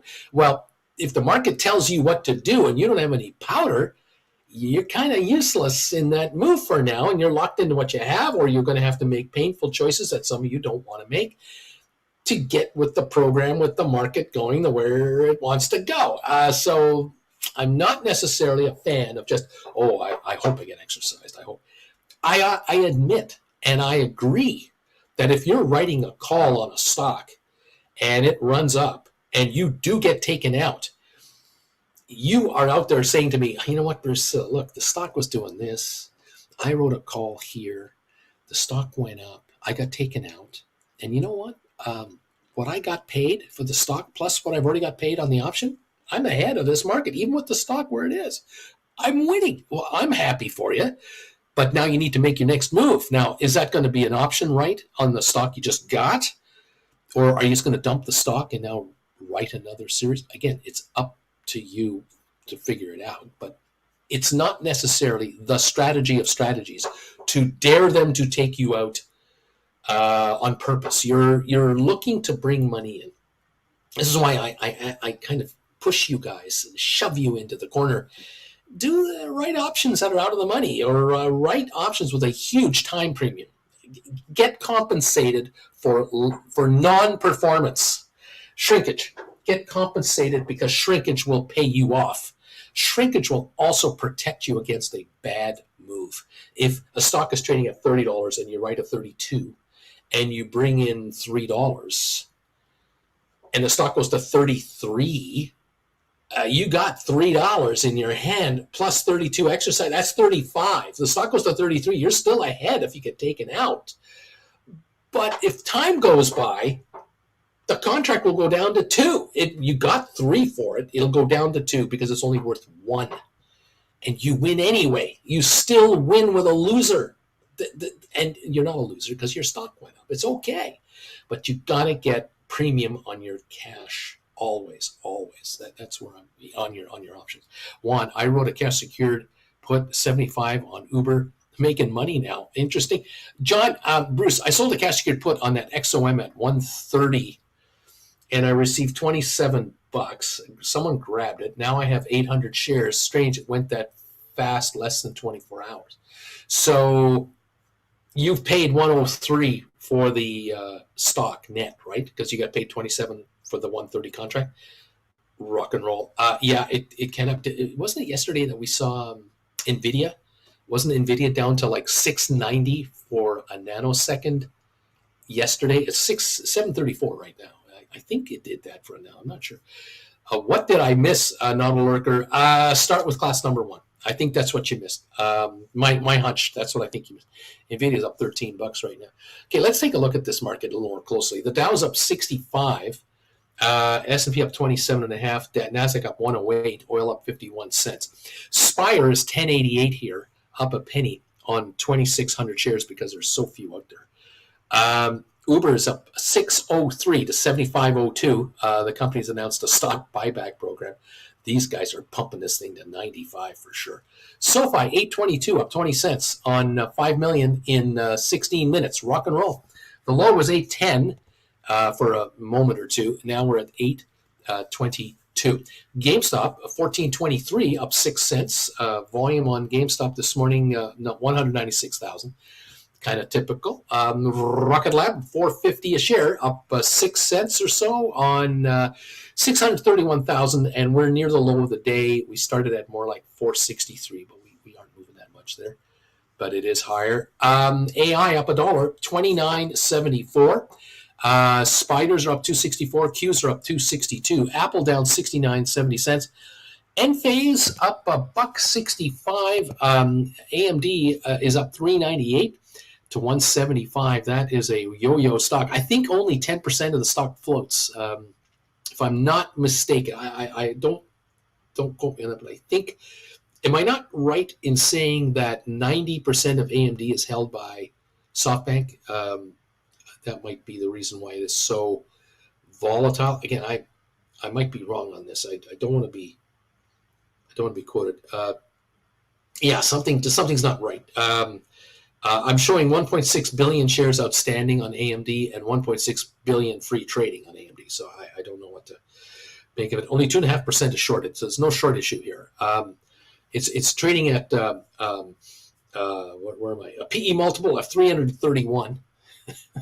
People are expecting big numbers, big sales numbers, big financial results is what they're expecting here to come out. Okay, the quarterly numbers are have been 5.5 billion roughly for quarter after quarter after quarter. Someone somewhere expects a big bump in sales. Okay, so I don't know. In 2022, they had 23 billion in sales, and 2018, 6.4 billion sales. Again, I'm looking at financials that might not be very accurate here. I'm not 100% sure what to think of this. Used to be a lot easier. It's not that easy anymore. I don't know what to make of that. AMD. Anyways, 175 up $4 right now. Welcome to that party. I don't know if you should be in or not. I have no idea. I have no comment. I have no opinion on that one. Okay. Sofi, 822 up 20. Oh, I got comments on that. I like it. All right. What else? Adobe up $4. Netflix up $18 today. Having a big day. NVIDIA up 15.50 now. Tesla down 17 cents. What else? Unity up 137. Google up 56. Moderna down 7. Cisco up 32 cents. Pfizer up a dime. IBM up 76 cents. Okay. HPQ up 62. Microsoft up 13. All right. Amazon up 112. Home Depot down 320. Avanik up $3. Goldman up 50 cents. So there's a brief recap of some of our faves. With the Dow right now up 46, only 46 after losing 500 yesterday. There is no real run right now. Okay. Thank you all. Welcome. What else? Yeah, Farmo says the wheel strategy doesn't make sense if you aren't getting a lot of premium. If you write a cash secured put for $1 premium and the stock falls $2 to $3 below the strike price, and you're losing money, it seems. Then to write a covered call to do the outside, you would have to get 2 to 3 premium to make up for that. Good points, all good points, dude. You wrote at 130 and a put and got 27, so it was at book value. I think you wrote that put in the money. That's why you were taken out so quickly. The stock's 102 today. These are good comments. This is an excellent observation. Again, I don't know the stock XOM. I don't know who it is. I don't know what it is. Yeah, if you write an in the money call and you get exercised right away, there's no surprise theoretically. There you go. Now, if you write a call now on that stock because you're long the stock, you got 800. Can you write calls on it for a fat premium? I hope. Maybe that's a move. Anyway, there it is. Yeah, here we go. Chris, sorry for the confusion. I meant selling a cash secured put for Spire. There you go. Is this a good time to write a cash secured put on Spire? And if you are, I'd be writing an out of the money. I'd be going after premium. You could write a call option, an out of the money call option for a premium too. I mean, you can play that game. It's up to you. Exxon. You say, I should know this. CC, thank you, CC. I in my oil and gas history, but I've got a billion things in my head right now, and I'm losing stuff. So there you go. Exxon. Okay. IMO used to be Imperial Oil Canada. IMO. That was the symbol for Imperial Oil at one time here in Canada. Testy Donkey. I've been writing iron condors on Adobe for the past 2 months. Every week I write 2 condors, 4 weeks out with a $10 spread on short and long, and I get 400. And every week I close 2 for a nice profit. Staying in your lane, stealing money. Beautiful. Yeah, this is so cool. If you're into iron condors out there, I congratulate you all. We did a class all about it. You can unwind them, roll them, adjust them, take the puts off, take the calls out, go different dates on each side. Beautiful stuff, Testy Donkey. Well done. John Anderson, good point, dude. JR, Pharmas, it's all about averaging. There's that too. Fair enough. We're up a dime on GameStop. SoFi up 18 to 20 cents. Rocket Lab up 3.5. AI up 70. Uber up 6.15 now. Spire down 2 cents. Dude, write calls, or you could sell and write a put further out in time and money. There you go. Bobby, I have 2 cash secured puts, $8, and 2 covered calls, 14 on Spire. I've got 2 cash secured 8s and 2 covered calls. Interesting trade. Bobby, cannot be wrong both ways. There you go. Can't possibly be wrong both ways. There you go. All right. Giddy up, kids. Welcome to the show. Welcome to the party today. I'm glad you're here with us, and hope it's all making sense for you. I hope you're all enjoying the action, finding it entertaining and uniquely fascinating at the same time. Thank you for subscribing to this channel and becoming members, and also becoming subscribers, joining in. It's great to have you along. The thumbs up meter, we're just grinding along here.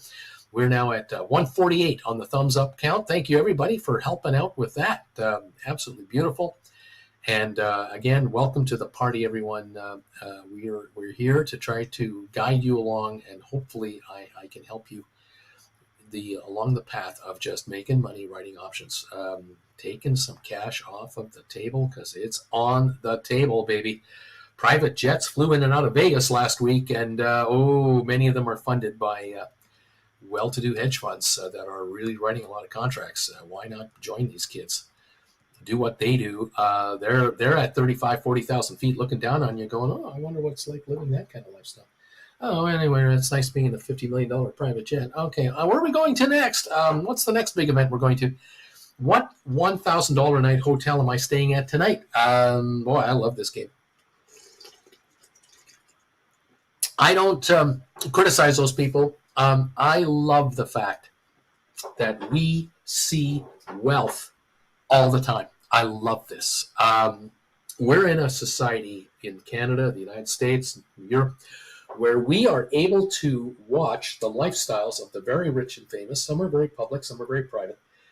We get to witness from the sidelines the kind of wealth these people are enjoying and how they're enjoying it. Where if you're in a dictatorship type country, you are so busy trying to find enough food to feed your family tonight. You don't have time to worry about how certain people live their lifestyle. Whereas we live in a world, in a society where we have food in the fridge for several days at a time, if not the next couple of weeks. We have a little bit of time to watch the rest of the world out there, and we can try to imitate those folks in our own little way.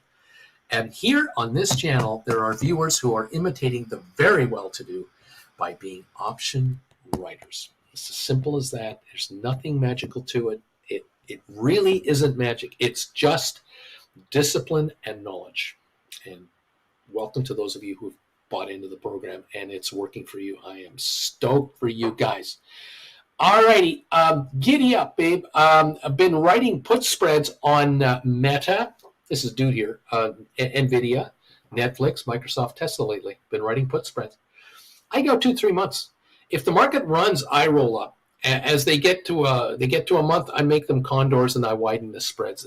Beautiful. It is just there you go. This is where I'm trying to get all of you to. I'm trying to get you up to where dude is at and where others are at. Do not be afraid of trades that are, foreign to you. If you've taken the classes and you're hanging out here long enough, you're figuring it out. You can do paper trading. Don't forget, you can paper trade any trade strategy that we talk about to see for yourself if it works, and if you can do a rollover successfully and properly, and make your mistakes in the paper trading accounts and make real money where the money is made. Look, dude, this is great. As I've said to all of you out there, you do not have to own stock that you write options on. You do not have to risk everything you have in any one entity.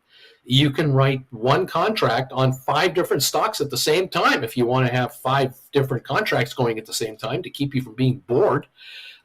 You can do 5 contracts on 5 different stocks at the same time and write 25 contracts, 5 for each. Therefore, never risking more than a certain amount of money on any one position in any one stock. Therefore, spreading out the risk and the income stream into your account. This is called managing your money, market managing. It's what we're trying to do. It's what we're trying to get you to become. You can quit your day job doing this kind of work. Sooner or later, you're going to make more money doing these kinds of trades than working for a living, because this is working for a living. This is the work for a living you're going to be doing, but it's a much better living. And you're going to like the boss a lot more, I think, than the one you got now. Thank you all. Blair, I go 2 to 3 days shopping by foot. You Americans waste all that oil probably once per week to fill up the fridge. Blair, you're making friends. I go 2 3 days shopping by foot and on the fridge. Blair, at least my shops are 10-15 minutes rechargeable without a car, depending on my direction I go. It's okay, Blair. When you live in Germany and you live in Europe, you walk to your grocery store, maybe, or you take the tram that's outside your door 3 blocks down the road to the grocery store, pick up what you need, take the tram back, and schlep into your apartment. Nothing wrong with it, nothing right with it, nothing wrong with being an American, nothing wrong with being a European. It's okay. I'm not trying to start a war here. It's all good. I have no trouble whatsoever. Anyway, there you go. Big T, paper trading on your broker will also let you know if you're at the right option level on your account, at least with IBKR. Interesting comment there. Very good to know. We're up 44 on the Dow. We're not going anywhere. There is no sell wave, but there's no buy wave either right now. We're kind of, moving along. Spire's up a penny. Uber is up 6.88 at 75.87. Sofi up 20 at 8.22. GameStop up a nickel at 14.22. Rocket Lab up half a penny maybe, 444.5. AI up 68 cents now, 29.42. Apple down $1, Enphase up $2, AMD up $3.50, Adobe up $4, Netflix up $17, Nvidia up $18. So we got a run going in some stocks. We've got earnings expectations coming out. We have all kinds of stuff happening. Are you having fun today? How you doing out there, kids? Hope you're all right. Anyway, there it is. My grocery store was taken up by a tornado, so now I have to drive further. Laugh out loud. Bobby, go ride your bike, Blair. Go ride your bike. Oh, man. The tram they built in Ottawa doesn't even work in winter. Oh, no. Robert, I'm working with 9 to 10 stocks at the moment. Always looking for new possibilities. There you go. There you go. Hector, Blair, include Canadians in that remark too, please. There you go. Oh my gosh, too much fun, you guys. It's okay. It's all right. It's nothing personal here. I love being in Europe and knowing I'm in a hotel in downtown Vienna, and 1 block this way, 1 block that way, 1 block that way, 3 grocery stores that I can go to on foot. And I waltz in there, grab a cart, walk around, and I think to myself, whatever you buy, you have to carry back to your hotel. So be careful. Don't be buying 5 2-liter bottles of Diet Coke right now. You're going to be carrying this back to the hotel. So you buy 1 bottle of, 1.5-liter bottle of Diet Caffeine Free. And you buy a little bit of this and a little bit of that and a little bit of this. And then you come back to the hotel with just 1 bag, not 4, because your arms are going to fall off. It's that. You have to think in a different way. It's okay. I'm very adaptable to that kind of stuff. Anyway, there you go. Yeah, the big T. I was in the U.S. for work the first time. Office was close to the hotel, so I didn't book a rental car. I walked to the nearest mall. 50 minutes. People looked at me like I was a hobo. This guy's a loser. I swear, we have too much immigrants here. My bike is already long gone. They took my bike from me a long time ago. Oh man, tough life. It's difficult. I found it so amazing to be in Copenhagen, to see the bicycle culture on full display, where bikes are more important than highways. That was really important. That was really revealing how the city of Copenhagen adapted towards the bicycle. And the citizenry are all in. And you got to understand, in the middle of the winter, you only get about 6 hours of daylight in Denmark, in Copenhagen. It's dark, 18 hours of the day, and they're on bikes year round. It's amazing. Lighting is everywhere. It's truly stunning. It's another world that exists in 2024, and people are thin. They're not obese over there. Wonder why? And their kids are in shape, and they don't have as many instances of heart failure and cholesterol problems. And I wonder why. Why is Copenhagen? Why are the people of Copenhagen in such good shape? I don't get it. No wonder. Why do they outlive all the rest of us? I wonder what that is all about. What can I say? It is what it is. It's okay. It's okay. Oh man, what are you gonna do? What else here? Here in Oklahoma, you have distances, and then you have the absurdity of Oklahoma. About 10 years ago, we had a tornado hit a wildlife refuge, and all the tigers got out. literally walking up both ways in a tornado with a threat of tigers eating you. Oh my, tornadoes aren't bad enough. Now we have tigers. Oh my. Oh geez, go figure. It's crazy. It's insanity. Welcome to that party. We're up $7 on Uber, 76.42 on Uber now, up again. Shorters are getting taken to the park by Uber investors over there. Isn't that amazing?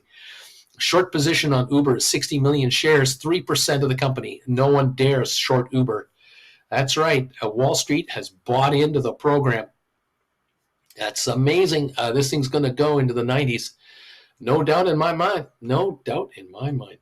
And get ready for Rocket Lab to do great things. There's a $2 move in Rocket Lab, $2.50 from here. It's not too late to write cash secured puts on Rocket Lab. It's not too late. Not too late at all. All righty. Okay.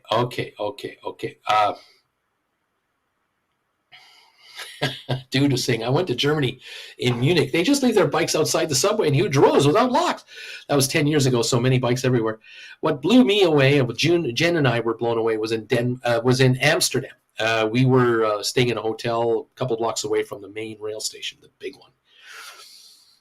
About 2 blocks, within a block or less of distance from the main railway station, are bicycle parking garages.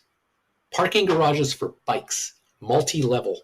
So if your bike is on the second level, you got a glove on, you grab your wheel and you pull it down, and it levers down to you, and you unlock it from that parking thing, and then you just pull the lever back up, and off you go. And if you're on the lower level, you just unlock your bike and pull it out, unlock your bike, and off you go.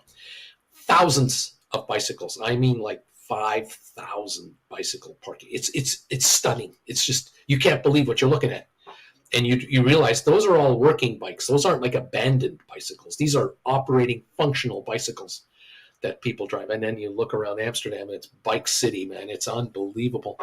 They're in good shape over there too. Not very many obese people hanging around Amsterdam that live there full time. Rather funny. Is it funny? Yeah. I don't even use my bike in Copenhagen. I walk all over the place. Copenhagen is a small city, says Robert Benson.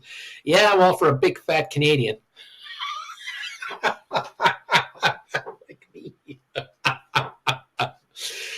Jen and I walked as well in Copenhagen, but we didn't walk far. Jen was in serious pain when in Copenhagen, so we just did the mall next door to our hotel, and or took Uber or cabs.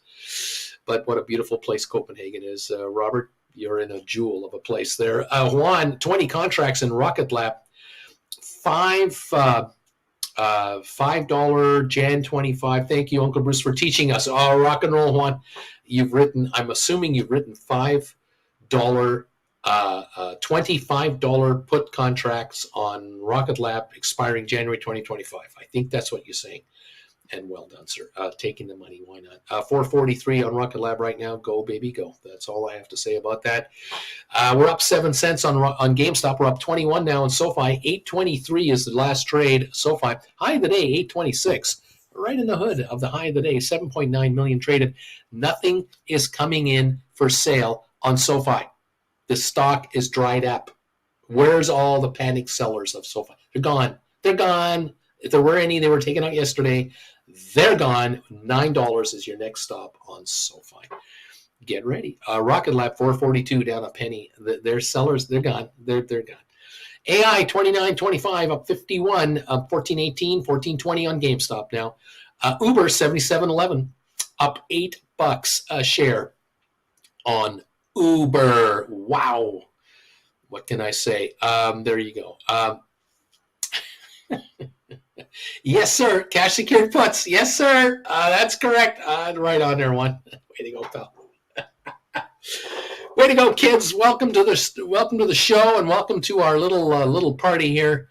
We're having fun here at the Nakatomi Tower. It's all good times. Thank you for these thumbs ups. Not getting caught by Mr. Strickland.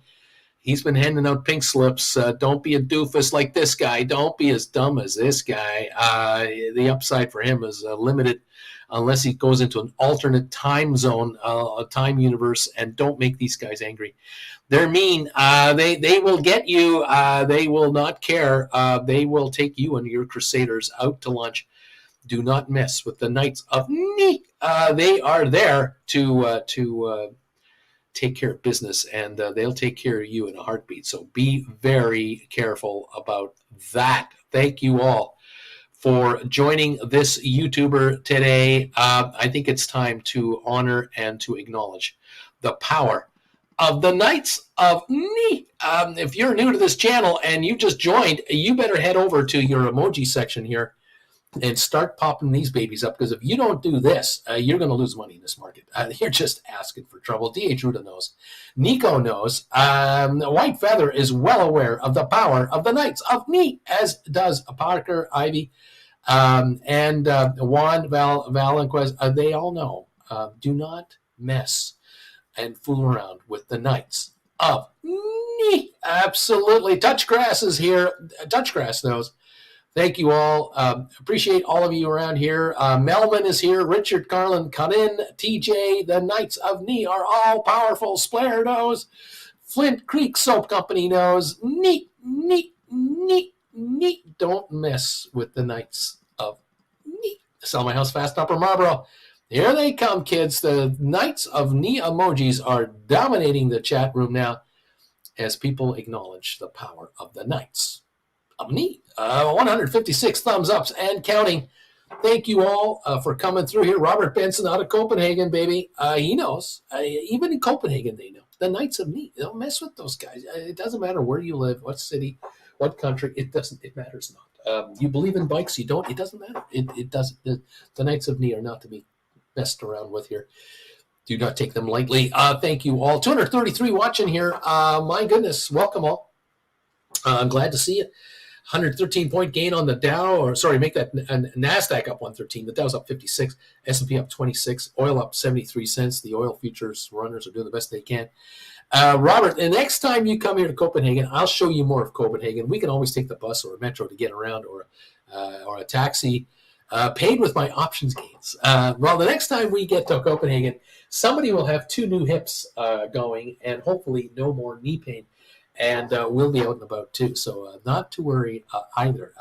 We look forward to the time we see Copenhagen again. Dude, neat.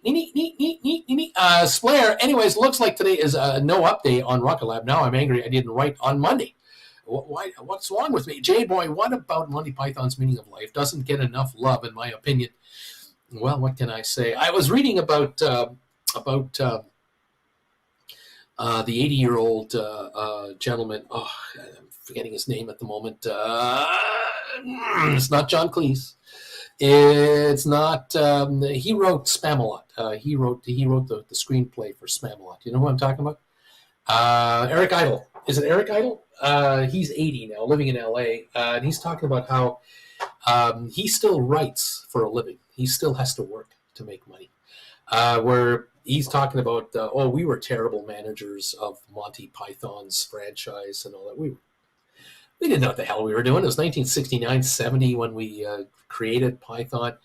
And Eric Idle, there we go. And he did Spamalot in 2004. He said, I got really good royalties in 2004, 20 years ago. I don't get many royalties now. It's 2024, and what am I going to get from Spamalot now?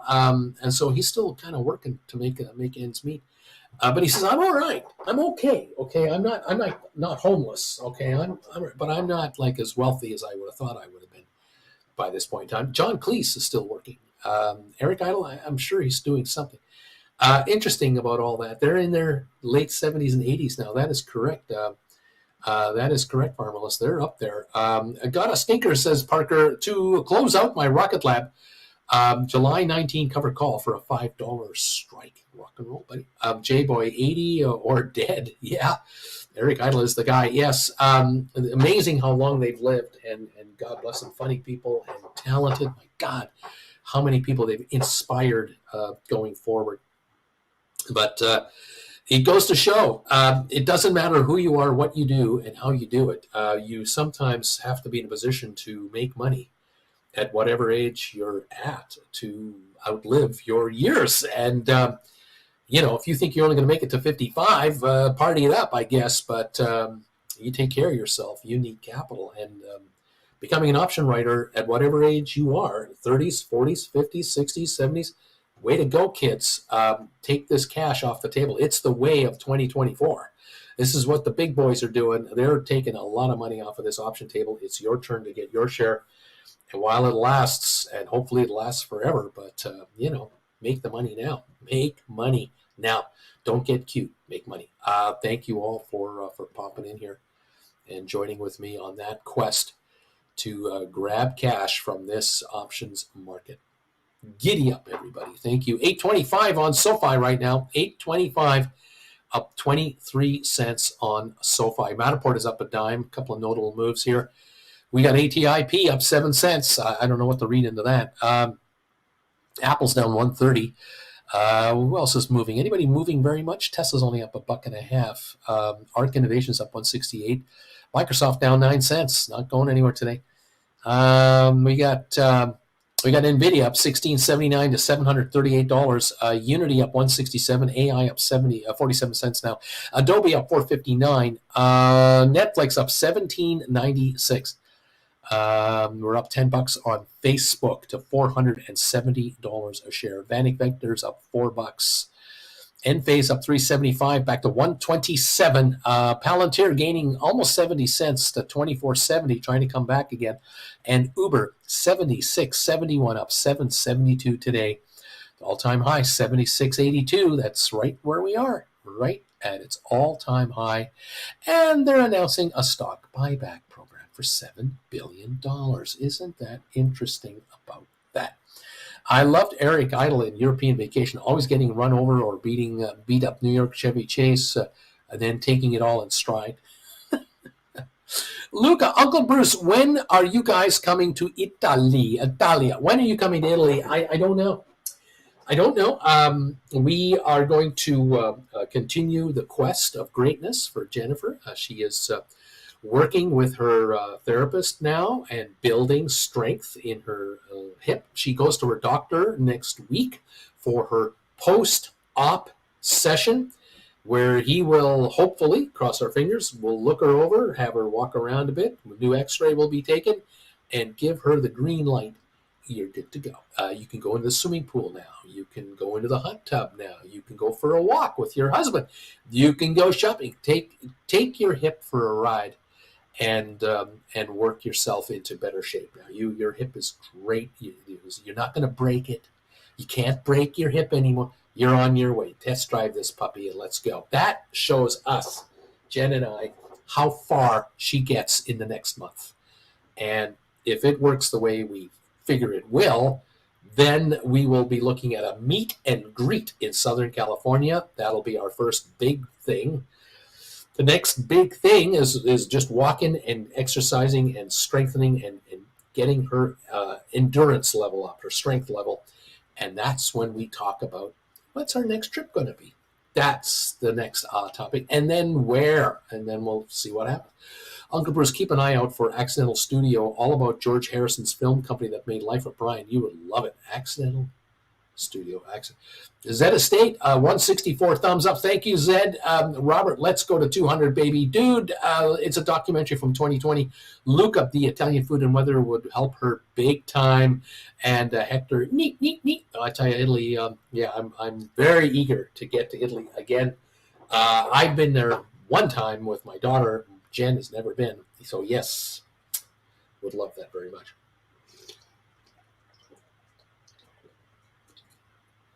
We were this far away from Italy 2 years ago.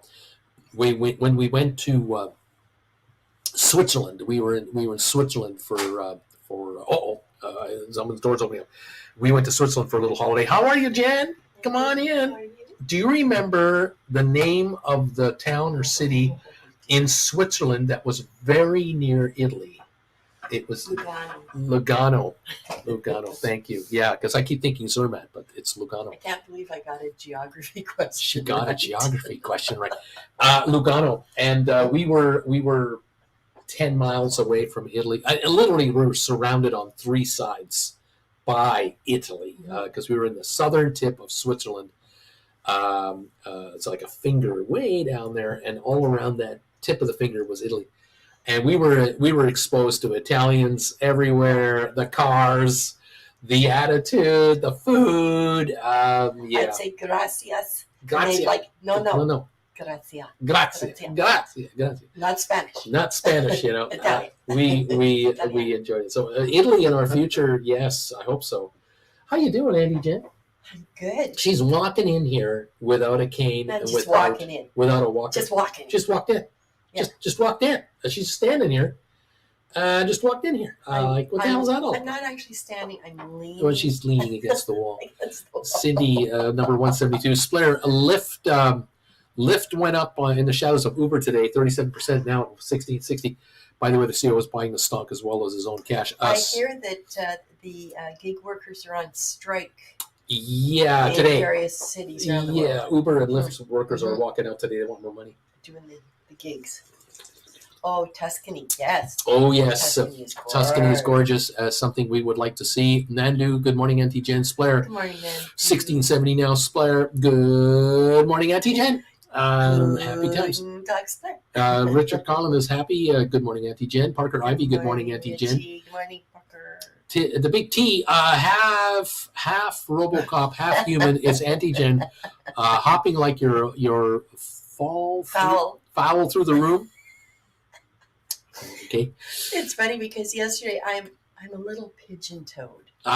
And so yesterday at therapy we were talking about why we say pigeon-toed, and one of the older gentlemen said it's because they walk like that they kind of swing around. Pigeons kind of they got a little butt movement going on, so they're pigeon-toed. There you go. Yeah. Mandu number 5. Wow. Splair, suddenly the market went green on ME and Rocket Lab after Jen went in and answered that geographic question. See? There's the Knights of Knee, and then there's Jen. Luca, looking forward to seeing you here then. I'm off to Florida on Saturday for a couple of weeks. Rock and roll, buddy. Luca. Rock and roll. Way to go, Luca. Good morning, Auntie Jen. Luca. Ciao, Auntie Jen. There you go. Ciao, baby. Yeah, man. Ciao. Giddy up, kids. We're here to see if, you guys want to make money or not. Giddy on up. That market just cannot stand to be down 2 days in a row. No, but it's not recovering like the losses yet. But It's early. It's only the first hour. Well, and we've been going up. We can stand it down. True. Dude, Jen. There you go. Uber's up 7.74. SoFi's up 30 cents now to 8.32. That's a high of the day, I think. GameStop 14.21 up 4. Rocket Lab up 3.4. Just rallied here up to 4.47. AI up 86 cents. 29.60 wants to go to 30. We've got Apple down 79 cents, but coming back. Yeah, we got some gains here. Good ones. Nvidia's up $18. Netflix up $18. We got some poppers here. Facebook was up today. Facebook is early in the day. Yeah, up 10.50 on Facebook. But what are you going to do? There it is, up 100 points on the Dow. That's the best levels of the morning, I think. A little better there. Go SoFi 8.33. The volume on SoFi now is 9.9 million, and there's definitely a shot on SoFi right now that just came through here in the last 3 minutes. SoFi is making a move. I don't know. 8.34. Go SoFi. Go. That's my advice to SoFi. 14.25 up 8 on GameStop. Rocket Lab 4.47. Go, baby, go. Let's see the markets now. We're up 112 on the Dow, 34 on S&P, 143 gain on NASDAQ. So the NASDAQ's up 0.91%, almost a full point. S&P up 0.7, the Dow up 0.3. Those Qs are moving. Okay. They're moving. They be moving. They bees are moving. Giddy on ups. Thank you for popping in, saying hi to Auntie Jen. A thumbs up meter. Let's see. Is Auntie Jen helping the thumbs up meter? Are you guys reacting to that? Because Strickland is out there. He's looking to hand out pink slips. A 177. I don't know if Jen has seen this yet, but you might note that Mr. Strickland is out looking. And, of course, this doofus is, wants you to do his homework Biff. for him. Good old Biff. But, we like to say around here, welcome to the party, pal. That's what we like to say around here. Absolutely. And do not, even if you're a crusader, do not make these guys angry. Look at the face of the Knights of Neat. Don't make that man angry. That's a knight. The Knight of Neat. And remember, just one thing. There's one thing. Yes. Short sellers will be creamed. Remember that. Short sellers will be creamed if they don't behave themselves. What can I say? Dude is saying, Uncle Bruce, did you hear about the Lyft earnings last night? Someone added an extra 0 to the earnings report in the after hours. The stock went crazy until they corrected their mistake. And I can't believe it was a mistake in the report. It was a mistake in the reporting. I think they apologized, kind of like that like Otto apologized in A Fish Called Wando. I apologize. I sincerely apologize. Not to me, to him. Oh, I don't want to apologize to him. Zed Estate, I'm using Chat GPT, is very slow today, apparently, says Zed. Splair, mentioning RoboCop, I think I buy that game next month, hopefully at GameStop. Need some action somewhere, and it looks gorgeous. There you go. That's why GameStop goes up in price all the time. That's why they'll survive, and they'll do very well. Well, and if you're out there in the market and you make a lot of money, you can actually order yourself a reproduction of RoboCop, a life-sized reproduction of RoboCop. Have a RoboCop robot in your house. You can do the Iron Giant. You can get an R2D2. See, 3D replicas. See, dude is saying it still did well, just not as well as the first ER. Right. Said, oops, hope nobody was fired for that. I wonder, they probably hired someone out to do it. Who knows? Who can say? That was up 126. We're climbing. That's why when you get something printed, they always make you sign to say, yes, it's good. Go ahead. Yeah, right. Spire just hit $11. Go Spire. Uber 76.82 up 7.80. GameStop 14.25 up 8. 8.33 and SoFi up 31. Okay, Rocket Lab 447.5 up 3.5. AI up 78 at 29.52. Beach Boy, is this the voice of Jen talking to us common folk? To the common folk. To the common folk. The folks. The folks. The folks. That's right. How you doing, Beach Boy? Saying hi to the folks in Tel Aviv and surrounding areas, and how's the kids? How's the fam? How's everybody? Yeah, hanging in there. We're hoping everyone is all well. The time. Yes, we do. We do indeed. Yes, Auntie Jen has been walking the halls of the house. Up and down. She's walking the house. Yeah, I was given the order yesterday. When you're home, you don't touch that cane. Don't touch the cane when you're home from the therapist. But I gotta tell you, between my 16-inch gripper, which I gotta remember to bring in so I can grip you, and the cane, you may never have to bend over again. You will never have to ask, how many times in a day can one guy bend over? I mean, how many times in a day can a guy bend over? That is a question. How many times? That's a quote from one of our moves. That's one of our. How many times in a day? How many times can a guy bend over in a day? We're all individuals, says Beach Boy. Hector, keep your recovery moving along. Auntie Jen. Thank you, Hector. Dude, Beach Boy, Jen is here. Your ears are working perfectly. Touch grass. Jennifer's walking here. I'm walking here. I'm walking. How you doing? That's right. How you doing? I'm walking here. I can't do an imitation of Christopher Walken. No, not a lurker anymore. Dude, face. Dude, W. Walters, is ME reversing the death spiral? It's been. Have you seen the pop on that stock the other day from 59 to 70 something on ME? What's it at now? Let's see. Pfizer, there it is. 74. It's up. It's green. And it's been trading like 12 million shares a day on ME. Like, I think there's a move to run it up. I think there's a short war going on. And at the end of the day, they have a product that is worth something. Oh, yeah. That the world will pay for. Oh, we'll pay billions, multi-billions so for it. But yes. Go and maybe split the company. Agencies off of gaining agencies. They have to do something. There are 311 million shares in existence of ME total. 311, which is nothing. 275 million are free trading, and 28 million are shorted. So that's about 10% of the float is short. Not a big number, but I think that the shorters are keeping it under $1. They're trying to crash it under $1 to get the company to reverse split the stock. Mm-hmm. But on the other side, I think there is a group, hedge fund maybe, friends of the company, I don't know, trying to buy it up. And they're picking off the stock, and they're running it back into the mid-70s here. It's a cheap way to take over the company. Yeah, well, I don't think they're going to take it over, but I think what's happening is they're going to take out the shorters. They're going to make them pay. Because if they can break $1.25, then the shorters panic, because now they can't keep it at 50, 70 cents. Right. And now you get it to $2 to $2.25. Not that the company is worth $2.25. It's not worth it in one sense. But if they propose some kind of a split of the organization somehow, there may well be Wall Street money coming in behind this reorganized company, and the shareholders get their stock into the 3-4 neighborhood. I don't know the master plan. All I need is one good gene. Well, yeah. Discovery from all of the information. One drug, of course. But I've been around Wall Street in this business 40 plus years. I've seen it all. I've seen this. And I know that there are times that deals like this can really take off. Not calling it, not predicting it, not guaranteeing it. I've seen it. The volumes are real. It's just a matter of who's got the most money, who's got the biggest chutzpah here. Where's this going to go? Right. I have to say though, one thing undeniable, absolutely, you cannot discount this.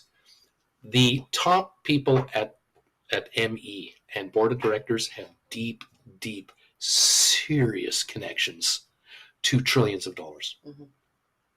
And that is a fact. They have billionaire, and there are billionaires who love these people. And I would not be a shorter of ME. I just wouldn't dare. I would not dare, because 73 to $1.73, like that, could happen. Not guaranteeing it, but it could happen. Just saying. This stock is doing too much. It's trading way too much to be something that's being abandoned. I don't think so. I don't. And every month I find like 25 new DNA relatives. Well, there's that. Not a lurker. Hello, Auntie Jen. Hello, lurker. Has Uncle Bruce been behaving himself? Always. Yeah, okay. Is she still there? But she's left the door. No, she's still here. Dude, Jen is here. Not a lurker anymore. Cool, says not a lurker anymore. Oh, yeah, she's here. So is everybody ready for Valentine's Day, or are you waiting till tomorrow when all the chocolate and the flowers go on sale? Go on sale. Yes. Yes. Not lurker. When is the meet and greet in California? We'll let you know. We are looking forward to it. We'll let you know. Auntie Jen, Alberto, how you doing? How you doing, Alberto? Any dates yet? Dad, says not a lurker. Alberto's your dad. There you go. 122 gain on the Dow. Spire 1129. Now up 42 cents, just like that. Uber up $8, 77.09. SoFi 824. GameStop down 4 cents. Go figure. Rocket Lab is up 4. AI up 55. Good morning and welcome to the party here. Dude, he's talking about chutzpah. Is that the new drug, perhaps? I'm not so sure. Chutzpah. Hector bought the flowers, gifted the flowers. All is well. Oh, Hector. I took Jen out on a date. Romantic. Jen and I went out on a date yesterday. We went. She had to go to her therapy session, and I had to go to Trader Joe's. And then afterwards, we met up again, and I said, I got a question for you. You want to go to Costco for a hot dog, or do you want to go to In-N-Out for a burger? 5 minutes later, we're at In-N-Out. There you go. Halloween at In-N-Out. They must have known. No, Valentine's Day, not Halloween. Okay, Halloween, Valentine's Day, whatever it is. Non lurker, I'm stink bidding flowers to pick up tomorrow. Says non lurker, and chocolate. I'm putting stink bids. Go to your local Albertsons. They're 60% off. Right. Go to your local what would it be?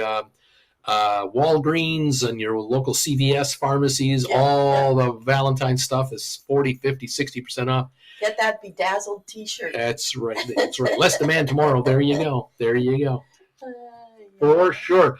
The Dow now up 143. We're going higher. And did you notice that the Democrats won that congressional seat yesterday in New York for that moron that got kicked out, that Republican, whatever he was. You know, he said he was, what did he say? He was Jewish-like.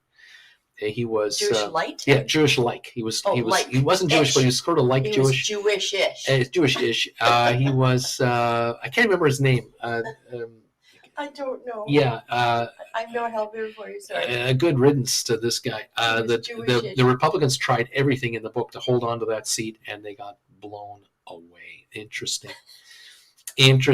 What can I say? Not a lurker. I will say to wife, Uncle Bruce taught me. No.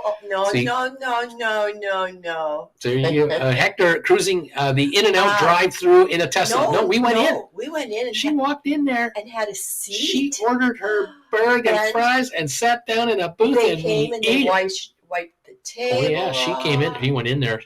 Walked on in there. It was one of the hottest burgers. You had your cane. I did take just her cane. Walked in there with the cane and looked. Get out of the way. I had one of the hottest burgers I've ever had at In-N-Out. She was very happy.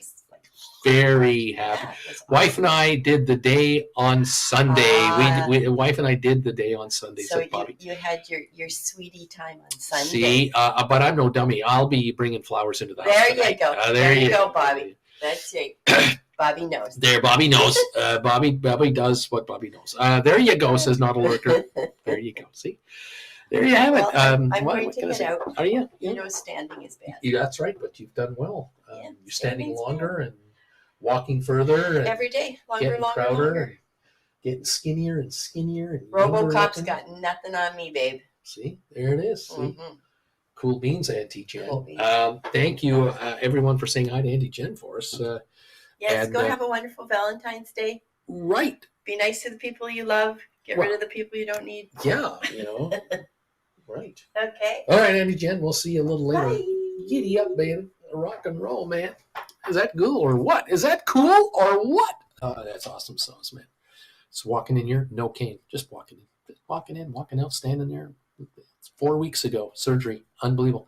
4 weeks in one day. Unbelievable. Anyway, there you go. There you have it. Splair, all right, then I'm wishing you all a great day. Santos. Yeah, Santos. That's the guy who got kicked out and election held, and it's gone to the Democrats. How about that? Even with a president that seems to be forgetful, even with a Democratic president in the White House, went Democrat just like that, because women don't forget. Women will not forgive and forget what the Republicans did to women in the last several years. That's what I think the issue is. I think everyone else is missing it. I don't care what you think about one candidate or the other.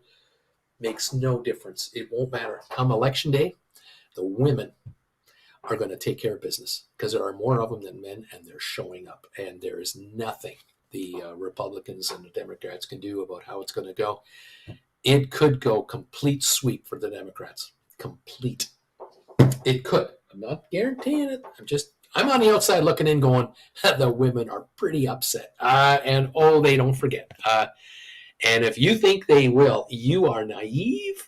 You have no clue about the rage in the female sector in America. You have no idea. Women's bodies are sacred and they've been taken away from them. Are we in trouble? Not we, but there are people in big trouble out there. Should be interesting to see what gives. Maybe Santos will join us and learn how to write options now that he's been fired. Maybe you got a severance package and you can write call options. Splair, I wish you two definitely a great Valentine's Day. Hopefully you have some plans in sunny California. By the way, next Monday, I'm not on the air. Coming up Monday, it's a holiday. President's Day for you guys. Holiday in Canada. The markets are down. So I'll be off next Monday. That's my holiday coming up. Your holiday coming up, like it or not. It is what it is. We'll see what gives. Yeah, it amazes me. People are forgetting what happened in Kansas with the abortion vote. They're forgetting what happened in Ohio on the state's constitutional abortion vote. Went Democratic. I mean, women are upset a lot, and they are quietly raging. Republicans blew it so badly. Oh, yeah. Anyway, I think they will. I think this is the way it's going to go. Not a lurker. You know what? I just texted my wife to see if she wants a Costco hot dog for dinner tonight. Good luck with that. Give her the choice. Honey, would you like to go for a Costco for a hot dog, or should we go to the Outback Steakhouse? Or should we go to the Olive Garden? Or should we go to Eduardo's Italian Experience? Give her the choice.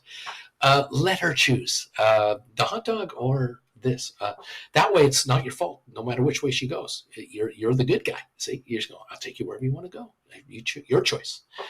There you go. Oh, yeah, 4 trading days and 1 day time decay for doing nothing. That's right, baby. Write an option today that expires next week, Friday. Hello, only 4 trading days next week. That's right. Another day of depreciation just for you for nothing. You got to love that. Giddy on up, kids. GameStop just went up again. It's up 4. SoFi up 19. Rocket Lab looks like it's 450 now. Rocket Lab 450 and climbing. AI 29 on 18 right now. Welcome to the party. All right, there it is. I think I've upset enough people today. Thank you all for joining me today. Thank you for tolerating the old man's rant this morning. 181 of you have given me a thumbs up, and I do appreciate it. It's a little less than yesterday, but I know why. Hard rants take a toll. It's okay. I love you anyway, guys. Spread the love. Thank you for all your support of this channel. Thank you for picking up these classes. Thank you for asking me questions on YouTube, on my email account. If you have any issues, let me know. We'll try to get you through what's going on. Thank you, everybody, for being here as always, and thank you for thumbs ups, becoming subscribers, and becoming members of this channel, and everything else. If you want a one-on-one, let me know. We'll see if we can set something up for you, either during the trading day or on the weekend, whatever you like. You guys let me know when available, and we'll try to figure it out. Okay? Thank you in the meantime for Jennifer and myself here from Palm Desert, California. I wish you all the finest of fine days, and get rich out there. Make a bunch of dough. And let's go from there. Thank you, everyone. And Richard, neat, or Hector, thank you, Uncle B. Thank you, Hector. And have a lovely rest of your session for the rest of the session in the day. Okay, guys, I'll see you tonight, 7 o'clock Eastern Time, Prime Time Live with Uncle Bruce. Gold Bagel members, become a Gold Bagel member now. Join us tonight. You can watch on the rerun if you want. And we'll catch up with you there. All right, guys. See you tonight. Talk to you later. Bye for now.